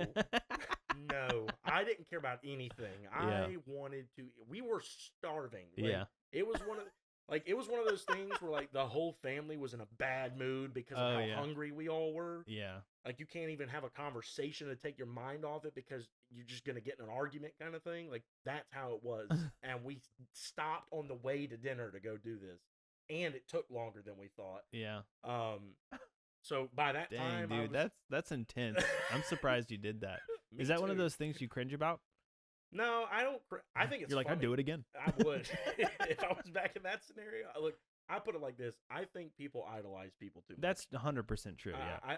I don't care if it's a politician. I don't care if it's a celebrity. I think people idolize people too much, and then those same people act like those people are the weird ones because they're so secretive and hide away. Like, yeah, I would too if when I went to go have a dental procedure done, the lady calls everyone and tells them, and her whole office shows up on their day off. Yeah. To like wait in the thing for me to get my tooth fixed. Like, yeah, I'd hide away from you weirdos too. So I wanted them to have one normal experience where someone with some common sense is like, hey, she's starving her whole family right now to be here. What did he say? He laughed. To his credit, I mean, he kind of chuckled. He didn't really say anything, and if he wanted to, I didn't get. My mom literally grabbed me, and pulled me away after. Like, she was not happy about that. That's funny. But to me, I was just like, look, dude. I mean, I get it. It's neat. That'll be a story one day. Yeah. It's neat to say that it happened, but I mean, I don't know. I thought it was a little bit overkill to. Yeah, I totally agree. I mean, I have never been the kind of person that's like, I'm going to get my picture taken with him. Like, I've seen celebrities out before, but I'm just like, if it's someone that I really, like, admire their work or something and I have the opportunity, I'll go up and tell them, like, dude, I'm a big fan. Like, I don't think I've had that opportunity yet, but I would go up and say, hey, I'm a big fan. Your work has really inspired me, stuff like that. But I guess I might take a picture. But at the end of the day, I'm like, why do I really want a picture with this person? Right. It's just so that I can tell people that I met this person. Right. Why does that even matter? So to that point, there was one time, this was back, gosh, this is actually probably around the same time, around 2016 or so. No, it was probably before that. A rapper I listened to put out an album that I like fell in love with, and he was touring it, and he happened to be coming to Columbia, which a lot of, I mean, you've grown up around here. A lot of bigger artists they just don't come here. Yeah. I don't know why. I mean, I guess it's not a great place to perform. I mean, there's the Coliseum and stuff, but I was like shocked. I was like, oh my gosh, he's coming to Columbia. Well, for a Christmas present, my parents bought me 3 tickets for me and 2 of my friends to go see the show. So we drove up there that night. He was playing at the Tin Roof, the old Tin Roof. And he had even the opening act he had with him on that tour was someone we were big fans of. Well, we got there and the line was through the building, front door, all the way up. I don't know if you've ever been to the old Tin Roof, like know where it is, but No. It went all the way up and around its property, then up the sidewalk, all the way up the street, around the corner, and up the next street where there was like an IHOP. Wow. And we were waiting in that line. I mean, we waited in that line for probably 2 hours. We got there in plenty of time to see the whole show.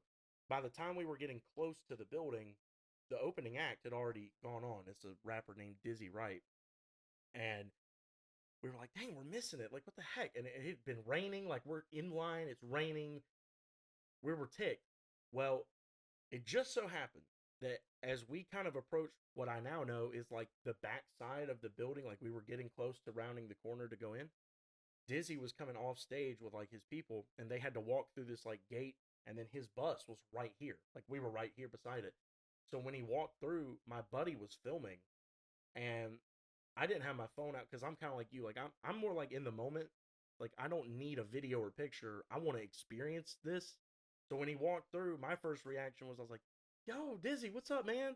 And he fist bumped me, which I thought was really cool.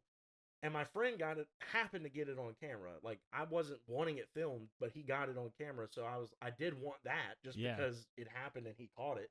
But like, and that's also for you, right? Like you can relive that moment and watch it. But like we've run into, I'm a huge Gamecock football fan, and out here in like the city and stuff, sometimes you bump into players.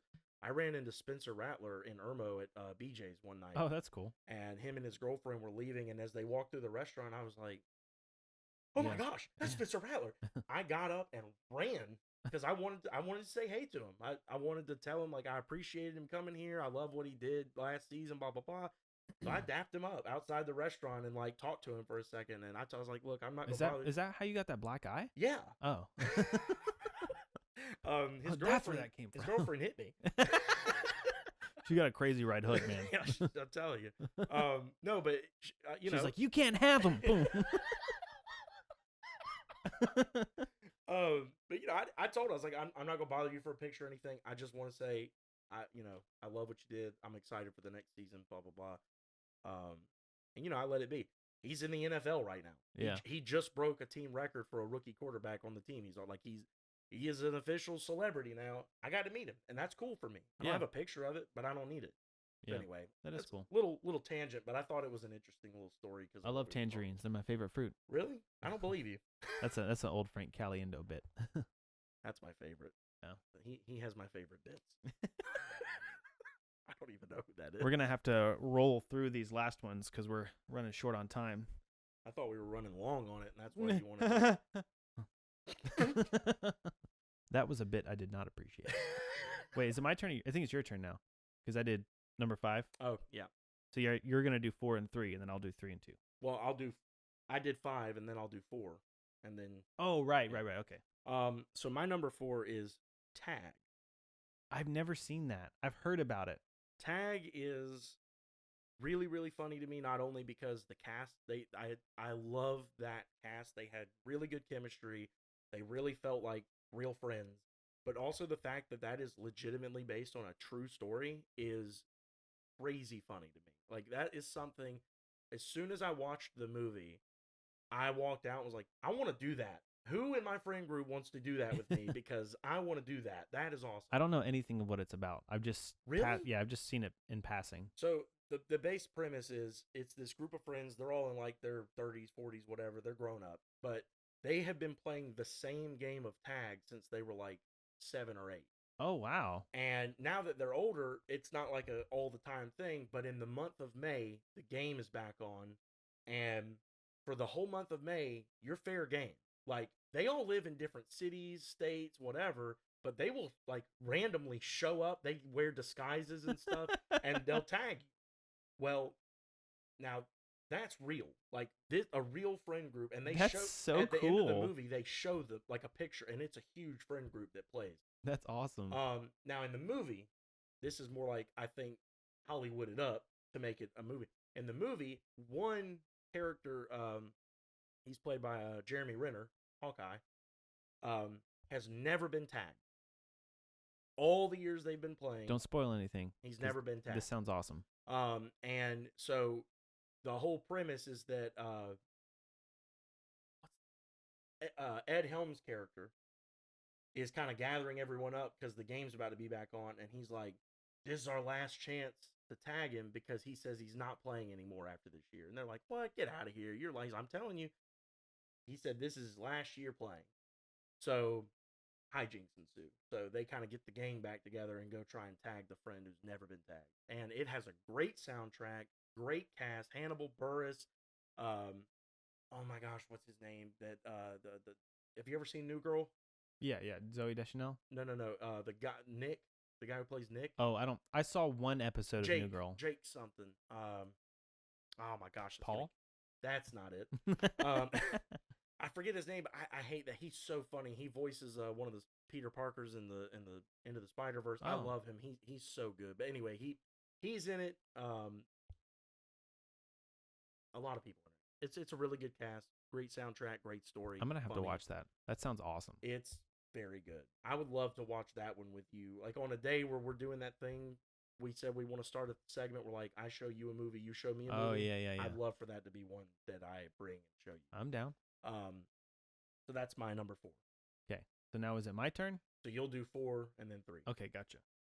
My number 4, The Emperor's New Groove. Okay. That's really good. I was racking my brain. I was like, I gotta put unanimated film in here. I could not think of one that I was like, I think this is a top 10 movie. Emperor's New Groove. But Emperor's New Groove is a good pick. Yeah. I think a lot of those era of Disney movies would be good picks.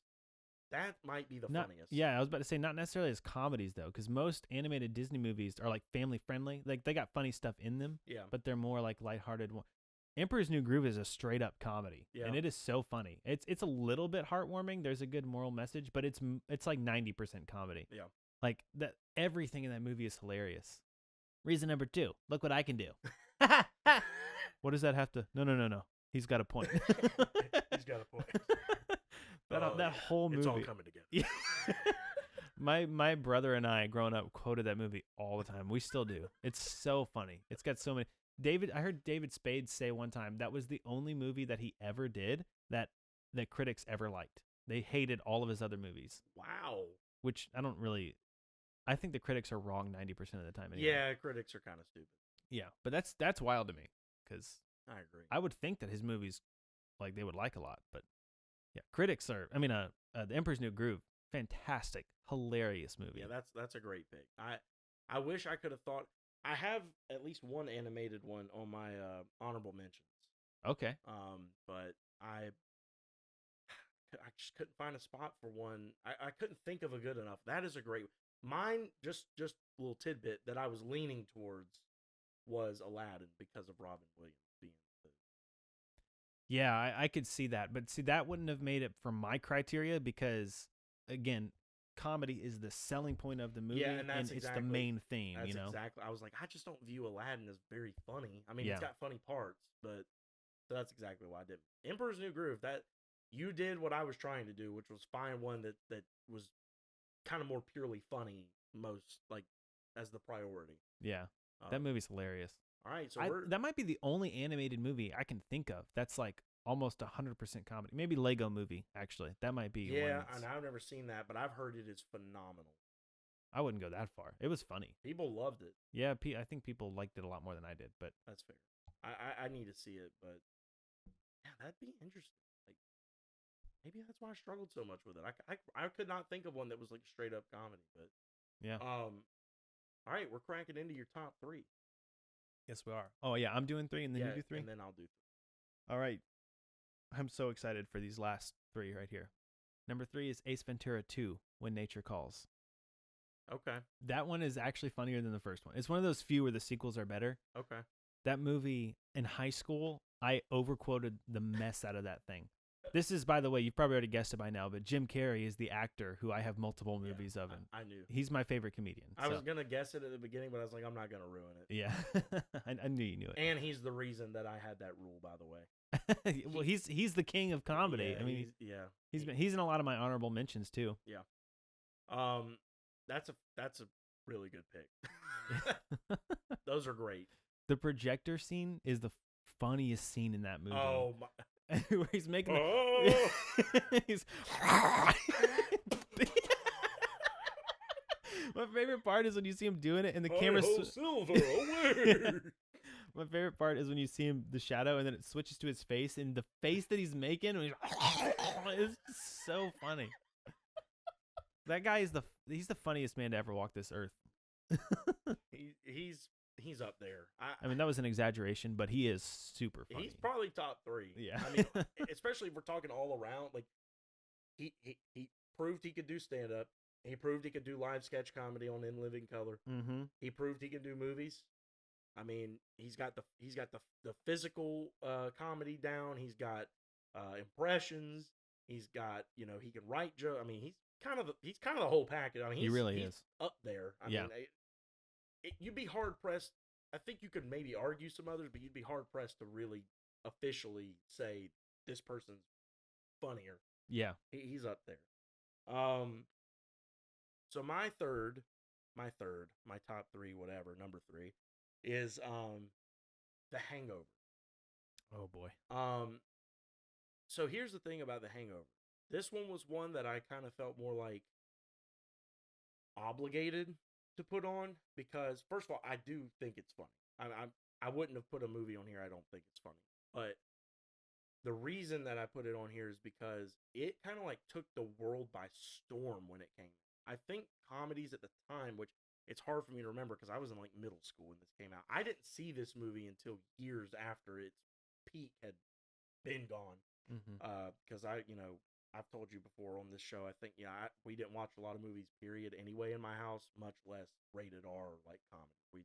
That wasn't something my parents did. So, I was much older by the time I saw this. I enjoyed it. I think there's tons of funny things in it. And it's got a lot of classic bits that still get riffed on today. Like, I mean, it's, it stood the test of time at this point. I hate that movie. You've seen it? Yeah. And you hate it? Yeah. Like you actually, I'm not saying I could see where it's not up your alley, but you actively hate it. Yeah, there's funny parts in it. The one part where I actually really laughed super hard was when the guy took Zach Galifianakis' bag and he's like, "Hey, there's Skittles in there." That's the only part where I really laughed really hard. Other than that, that movie is so filthy. It and is. so just it's too much for me. It overshadows any of the other funny parts because there's so much just gross stuff in it that I can't deal with it. I just think Zach Galifianakis is hilarious. He is. Have you ever seen Due Date? Yes. Yeah. Is it, I bet that's on your list. It's No. Oh, okay. That movie that has one really gross scene. Other than that, it's that movie had Claire and I like in stitches. that I don't remember that one as well, to be honest. I know I liked him. I'll tell you one I didn't remember or think about. It wouldn't have made the list, but The Campaign with him and Will Ferrell, like both running for mayor or something or president. Or, I've never even heard of it. really? Yeah. That one was pretty funny too. But anyway, he's hilarious to me. Every line just about that he speaks in The Hangover is what makes that movie funny. I do like Bradley Cooper, but I like him because he kind of plays the straight man in that movie. He's not really there for like to be funny. He's kind of there to like level out how insane Zach Galifianakis is being in Yeah, that that's movie. true. And it worked. It to me it works well. And I thought it was a pretty interesting premise. You go to Vegas for this bachelor trip and you lose the groom. Like they literally lose him. I mean, for the two of you who are A, watching this, and B, have never seen The Hangover, that's the premise, and I thought that was interesting. Yeah, I like the premise. I totally agree with what you're saying. By the way, it is filthy. Like I mean, all the letters. Did you just have a seizure? 10 times, like the longest version of that word. It is horrific. Yeah. But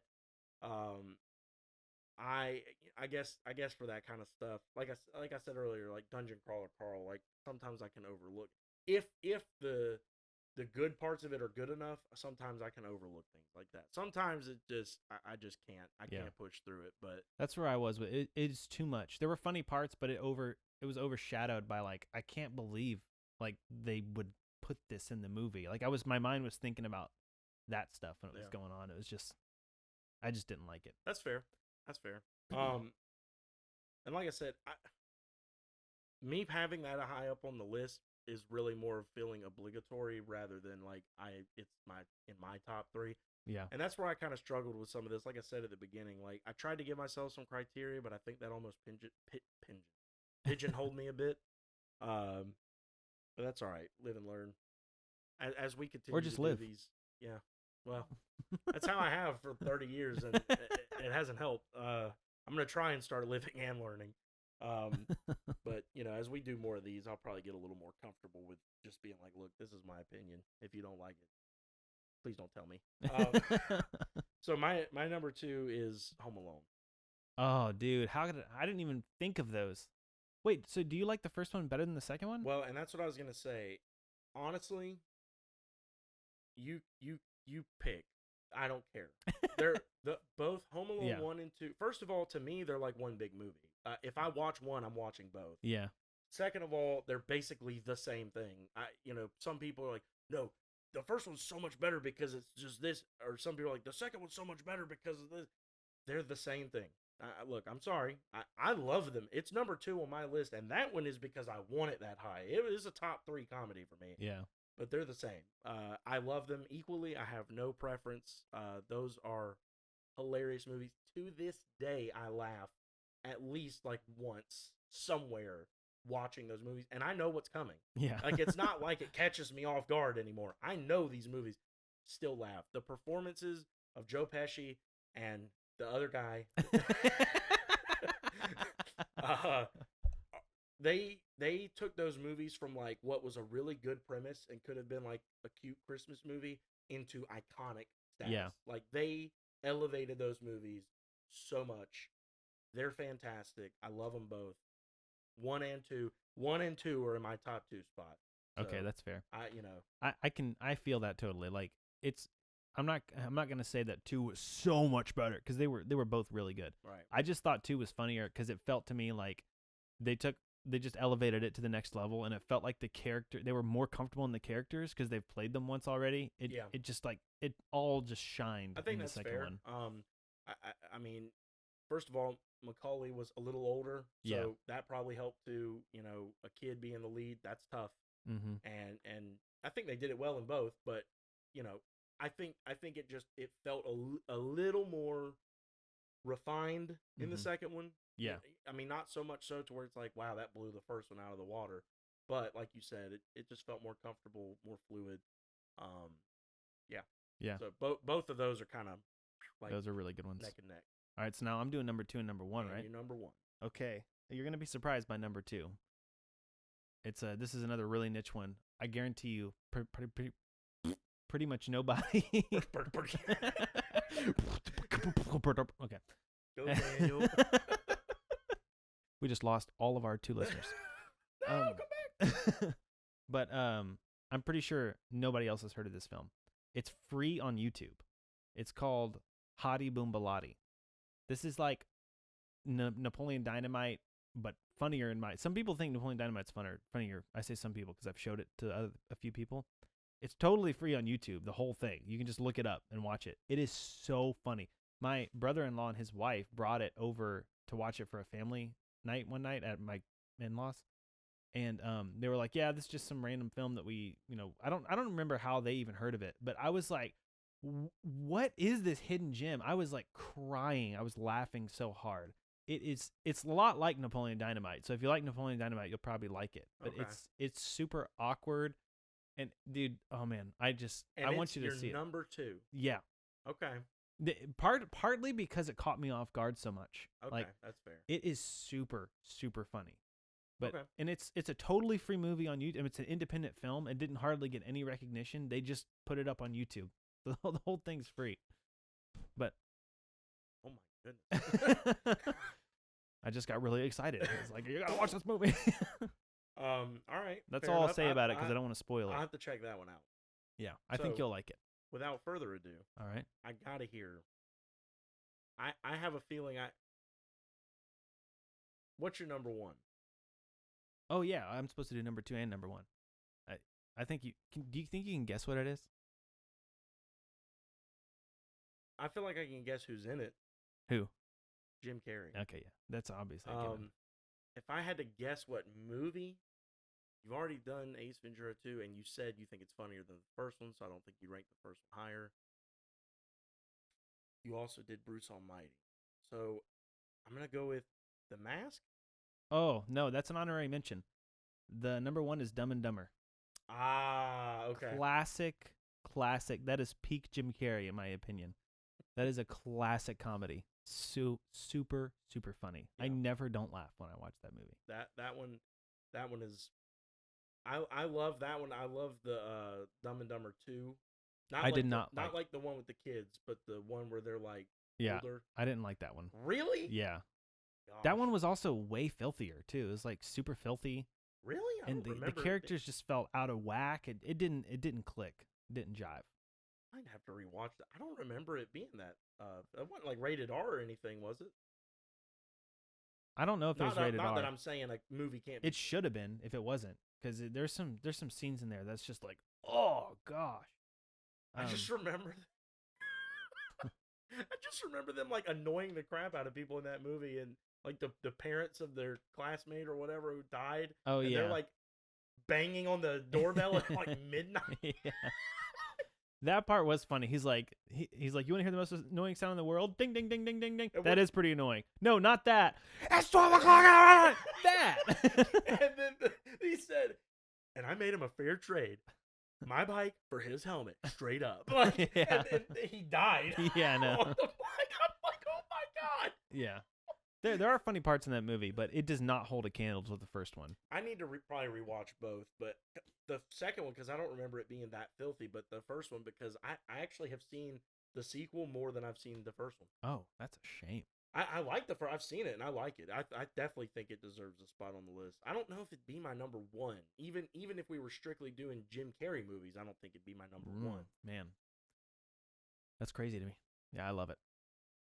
You know what's actually ironic? Dumb and Dumber with the different actors. Yeah. I actually liked that more than That Dumb one and is Dumber also 2. really good, I think. Yeah, it's funny. Especially for them not being Jim and Yeah. Jeff.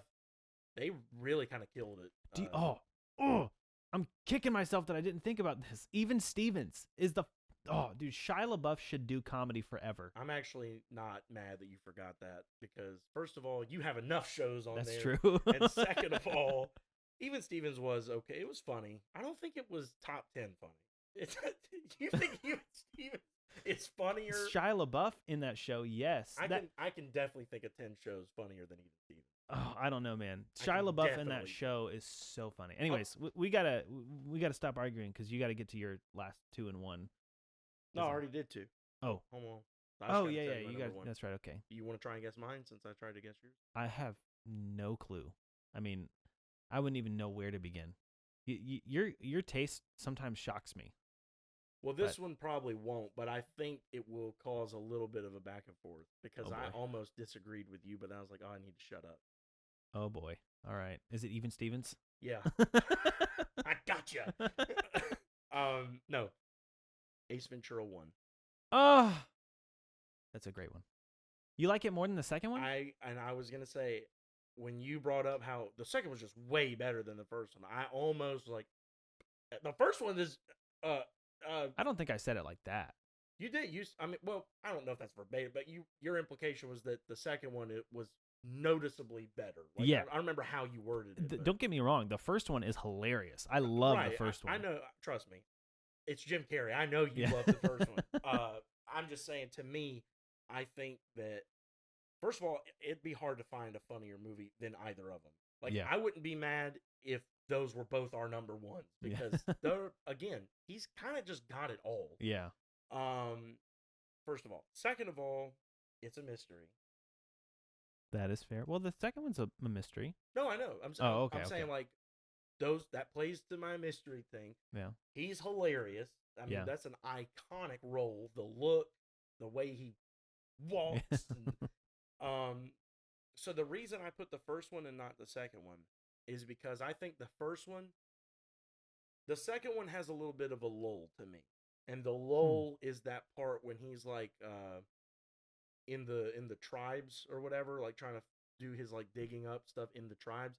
It's funny. These movies are great. I'm not saying they're not. No. Oh, there we go. You just saw through our facade. They're onto us. We're frauds. Well, they knew that.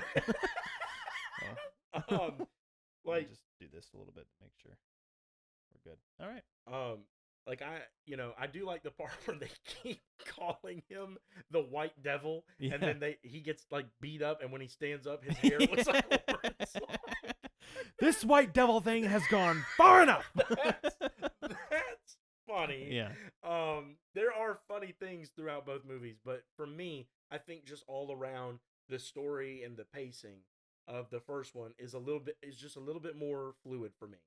I will give you that. I like the mystery of the first one better than the mystery of the second one, and since other than that they're kind of neck and neck, I give the edge to the first. Just like you're saying, like you love them both, but you kind of give the edge to the second one because of the comedy. Kind of like they ramped up the things that worked from the first one. Mm-hmm.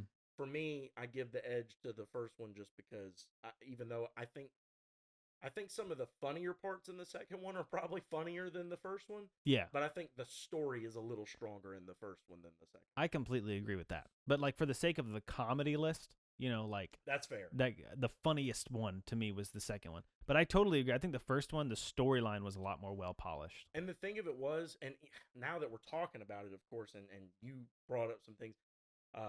At the time I was making this, I could remember clearly and like quote a lot more of the first one than the second one. But then now that you're bringing it up, I forgot that like the second one has one of my favorite things ever, which is where the old man and the lady come down and she's wearing the fox and he gets pissed, and he knocks the old man out and puts him over his shoulder. Oh, like, do not pass go. Do not collect $200. And she like faints. Yeah, that is hilarious. Yeah, so because he sets that up by saying, "You must be the Monopoly guy."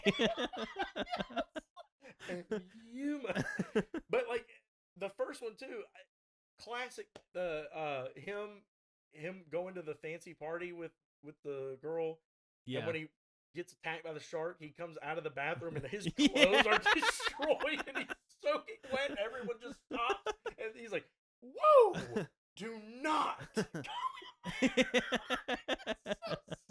I love it. Like it's classic. Like, It is so classic. those honestly, I mean, not that I have an issue with your one or two. I do have an issue with my three, and I'm going to talk about it when we do honorable mentions. But I honestly think probably Ace Ventura 1 and 2 should have been both our number ones. Maybe, yeah. But you had a Jim Carrey at your number one at least. Yeah, I still put Dumb and Dumber above Ace Ventura 2. I mean, it's a tough one, but especially because in Ace Ventura he is the movie. Like he's the title character and he carries the movie. Dumb and Dumber, I mean, literally in the title, like there's two of it. Like he's kind of co-starring, and to me, I just think he carries the weight of the movie so much better by himself in the Ace Ventura movie. I'll give you that. Him and Jeff Dunham are a good pair. Jeff Daniels. Jeff Dunham's the puppet guy. The puppet guy, yeah. Yeah, Daniels. They're a good pair. They work well together. But I just him as the leading man. You just can't beat that. Yeah. I mean, that's a good point. It's a tough mix. I mean, it's hard to pick between those two. But Dumb and Dumber just is such a classic. We got to blow through our honorable mentions because we're kind of over time. But I'll just let you do all yours, and I'll do all mine. All right, mine is Stranger Things. No, I'm just kidding. Wow, I hate that movie. Okay, mostly because I can't understand any of it. That's fair. It's in French. Okay, Stranger Than Fiction. The reason it's an honorable mention. You've never seen it? Never heard of it. Dude, you would love that movie. It's Will Ferrell. He's actually a character in a fiction novel, and the author is writing about him, and he starts hearing the narrator's voice, so he tries to find the author who's writing his story. It's a really, I can't believe you haven't heard of it. Wow. It's a hidden gem. It's a fantastic movie. We need to. But it's only 50. We need to start making lists of ones that we're like, oh, you haven't seen that? That's true. So we can do our thing. Anyway, that's true. All right, go ahead. It's a dramedy. So that's one of the reasons I picked it. Okay. It's like, and it's good in all levels. It's a super unique idea and never seen anything like it. Obviously, Sing Street. I put Liar Liar. That was a tough one not to put on there. Yeah, that's tough. But that one is a little more of a drama. That one has a little bit more of a lesson to it than that is true. The Fall Guy, which is a newer movie with Ryan Gosling. I've heard you told me. I told you about it. It was a really good movie. I haven't seen that. It's really funny. Okay, you should check it out. Dan in Real Life with Steve Carell. Dude, man, especially if you love Steve Carell, you would love that movie. Okay, it's a romantic comedy. Okay, it's one of super his good. Romantic comedies I almost put on mine was Crazy Stupid Love with him and Ryan Gosling. Oh yeah, that's a good one. Mr. Bean's Holiday. I've never seen any of the Mr. Bean thing. Just doesn't look good to me. Like I feel that. Maybe if it looks like it's more geared towards like a younger, not like little kids, but like maybe middle school age. Sure, yeah. And I never got on it at that point. So for me, like now, it just does not appeal to me. I totally get that. So what kept you from putting it on your? Well, I didn't think of it until you were talking. I wrote it down as we were doing the podcast, and I was like, oh yeah, I don't remember what you said that reminded me of it. But specifically, Mr. Bean's Holiday. The older ones are okay, but Mr. Bean's Holiday is really funny. Okay. Spinal Tap. Oh, when you said this goes to 11, I was like, dude, that's still just an honorary mention, though. I wouldn't have put that on the list. Yeah, I agree. And then the Peter Sellers Pink Panther, the old Pink Panthers. Oh, okay. Those are really funny. I've only seen the ones with Steve Martin. Yeah, those don't hold a candle to the older ones. Fair enough. They're not bad, but the Peter Sellers ones are super fun. Be another interesting episode. Watch the old and the new ones, compare, contrast, what we like, what we didn't. That's right. So my honorable mentions, one of them, Why Him? Movie came out, I don't know, probably, 5 or so years ago. I don't know. It's fairly new, but it's James Franco, Bryan Cranston. There's a few notable people in it, and I'm forgetting some of them. Keegan-Michael Key. And anyway, bottom line, the premise is, girl goes off to college. She's comes from like pretty normal, chill, like suburban family. Dad is movie opens, he's like turning 50. It's like all emotional, and he finds out that she's got a boyfriend that he doesn't know about, and they fly out for Christmas. It's kind of a Christmas movie too, which is why I didn't put it on because I already had Home Alone, which is way more iconic.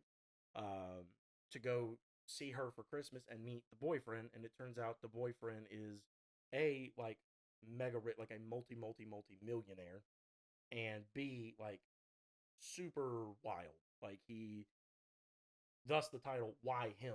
The dad does not like him for most of the movie. He's like, crazy out there curses, and he's like, Yeah. why? Very funny. Very, very funny. Sounds funny. Kicking and Screaming. Oh, great one. Funny That movie. was another one that my family and I just like tore up. It's kind of an honorable mention from Anchorman 2. Of the two, I picked Anchorman 2 as a Will Ferrell led movie. It's just stronger for me. Like it's lasted longer. Like Kicking and Screaming is still a classic for me, but of course I have to put The Nice Guys in everything I can ever put. I knew that was going to be an honorable mention. I didn't think it worked as a straight up comedy enough for this list, but it is hilarious. This one I didn't put on the list because I know it's not a great movie, but I love it, and that is Space Jam. The original Space Jam? Okay. There is no other one. Okay. My heart almost sank. We don't talk about the other one. Yeah, I love Space Jam. Yeah, Space Jam's a classic. Looney Tunes, love the freaking. I grew up on Looney Tunes. I love Looney Tunes. I love Space Jam. These are not like some of my favorites because any kind of tension tends to make me lose it a bit. And even though these are spoofs, there's still that tension in them, and it's hard for me to watch sometimes. But I would be remiss if I didn't bring up that they kind of changed the comedy movie genre as a whole, which is the Wayans Brothers scary movie franchise. Oh, yeah. Those were kind of revolutionary because I mean, spoof movies were a thing before then, but like they like launched it into, there was one about everything after those came out. And I'm specifically talking about the first three where the Wayans brothers were involved. By the way, don't know if you know this, after there was like a bunch of creative, like behind the scenes, like things that kind of had them part ways with that. So like four and five, they had nothing to do with, which is why they're so vastly different and kind of hated by most people. Wow, I didn't know that. They broke off and did Haunted House 1 and 2, which are pretty funny. I enjoy them. And now I guess some stuff's happened. They've taken back over, and they're about to do Scary Movie 6. Oh, and they're back in charge of it. Interesting. So right. I'm actually kind of. I'll see. That's one I don't know if I could watch in a theater because it'd be hard. But I will. I would be interested to see them taking. There's going to be so many good fourth wall break jokes about them taking it back over. Definitely. Airplane. I think I already mentioned. Yeah. The Mask. I had to go Ace Ventura over The Mask, but I love The Mask. I forgot to write mine down, but that actually was one of mine too. That's just a classic. I love it. I had Get Smart in here, so I chose it over 40-Year-Old Virgin, and kind of back to the whole Hangover thing. Like if I'm picking, like there was no other movie with Zach in it that I was like, this is a better movie for me. So The Hangover won it, but like Steve Carell.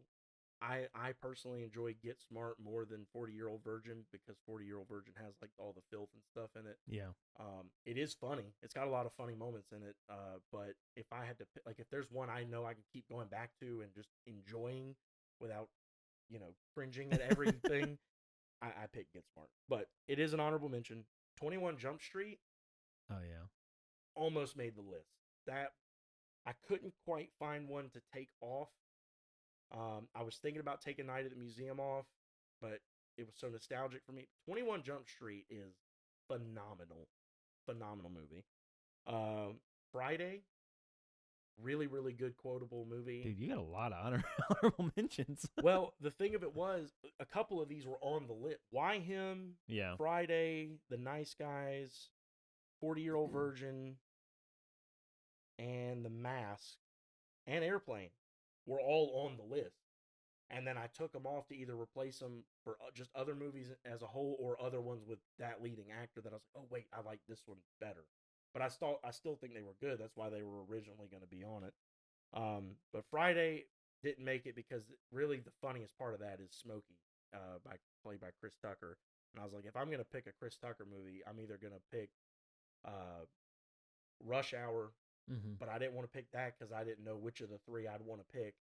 Or there's a movie, Money something, and it's him and Charlie Sheen. That's probably my favorite Chris Tucker movie. But all right.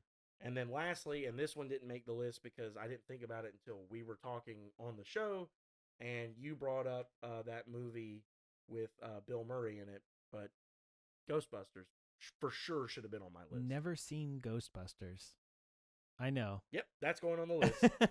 I've never seen it, and I keep telling myself I need to see it because people quote it all the time. Well, and I love Bill Murray. Don't watch it because now this is going to be one of the ones. Oh, okay, all right. But yeah, so that's my honorable mentions. Like you said, I pretty much had a whole other top 10 list there, but they just weren't quite strong enough. I thought they bared mentioning for various reasons, but yeah. All in all, I think those were both pretty solid lists. Yeah, some pretty interesting things that got brought up in the middle there. This was really fun. Yeah, I like this format. I would like to definitely do more of these. Yeah. I know we got to do one about TV shows. Yeah. But I mean, we don't even have to. I mean, that's the cool thing about this. We don't have to just do funny. Like we could do top 10 anything. That's right, and it'll still be hilarious. Well, yeah. I mean, because we're hilarious. Yeah. I've met me. Yeah, but I agree. That was very enjoyable. Good conversation. I hope you guys enjoyed it. Thank you for spending your time with us again. I tell you every week or couple weeks or however often we do these, we continue to try and make this better, more streamlined, more enjoyable to listen to. Daniel's put a lot of work in with getting the little site up where you can access us at all the different places the show is on. And we're trying to, workshop ways to make the YouTube a little more YouTube friendly, and maybe these long form version episodes more podcast centric. So we might be doing in the near future just some more YouTube based content. We're talking about movie review stuff, or maybe these like flip flop. You haven't seen this, I haven't seen this, like immediate movie reaction type things. So we're working on different things to kind of split it up, but we hope you guys are enjoying it. Please continue to like, comment, subscribe, share it around if you find it interesting, and let us know if you disagree with our top 10. Yeah. Or if you have other ones that we might have forgotten. Yeah. What are some like just absolute in your face classic comedies that we didn't put on here? And by the way, this is a relatively new feature, but if you're listening on Spotify, you can comment on the podcast on Spotify. Really? Yeah, you didn't know that? No. Yeah, it's a relatively new. I think it's been around for like a year now. So comment on Spotify, and we'll try to get back to you. That would be really cool. I'll have to look into that. I don't think Apple does that yet, but yeah, it's good stuff. Well, cool. Thanks Until for listening. Next time, thank you guys. Merry Christmas. I mean, Happy New Year.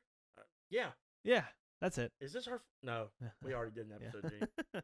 Happy Old Year. That's Current right. year. All right, we're gonna stop it there. Bye. See ya.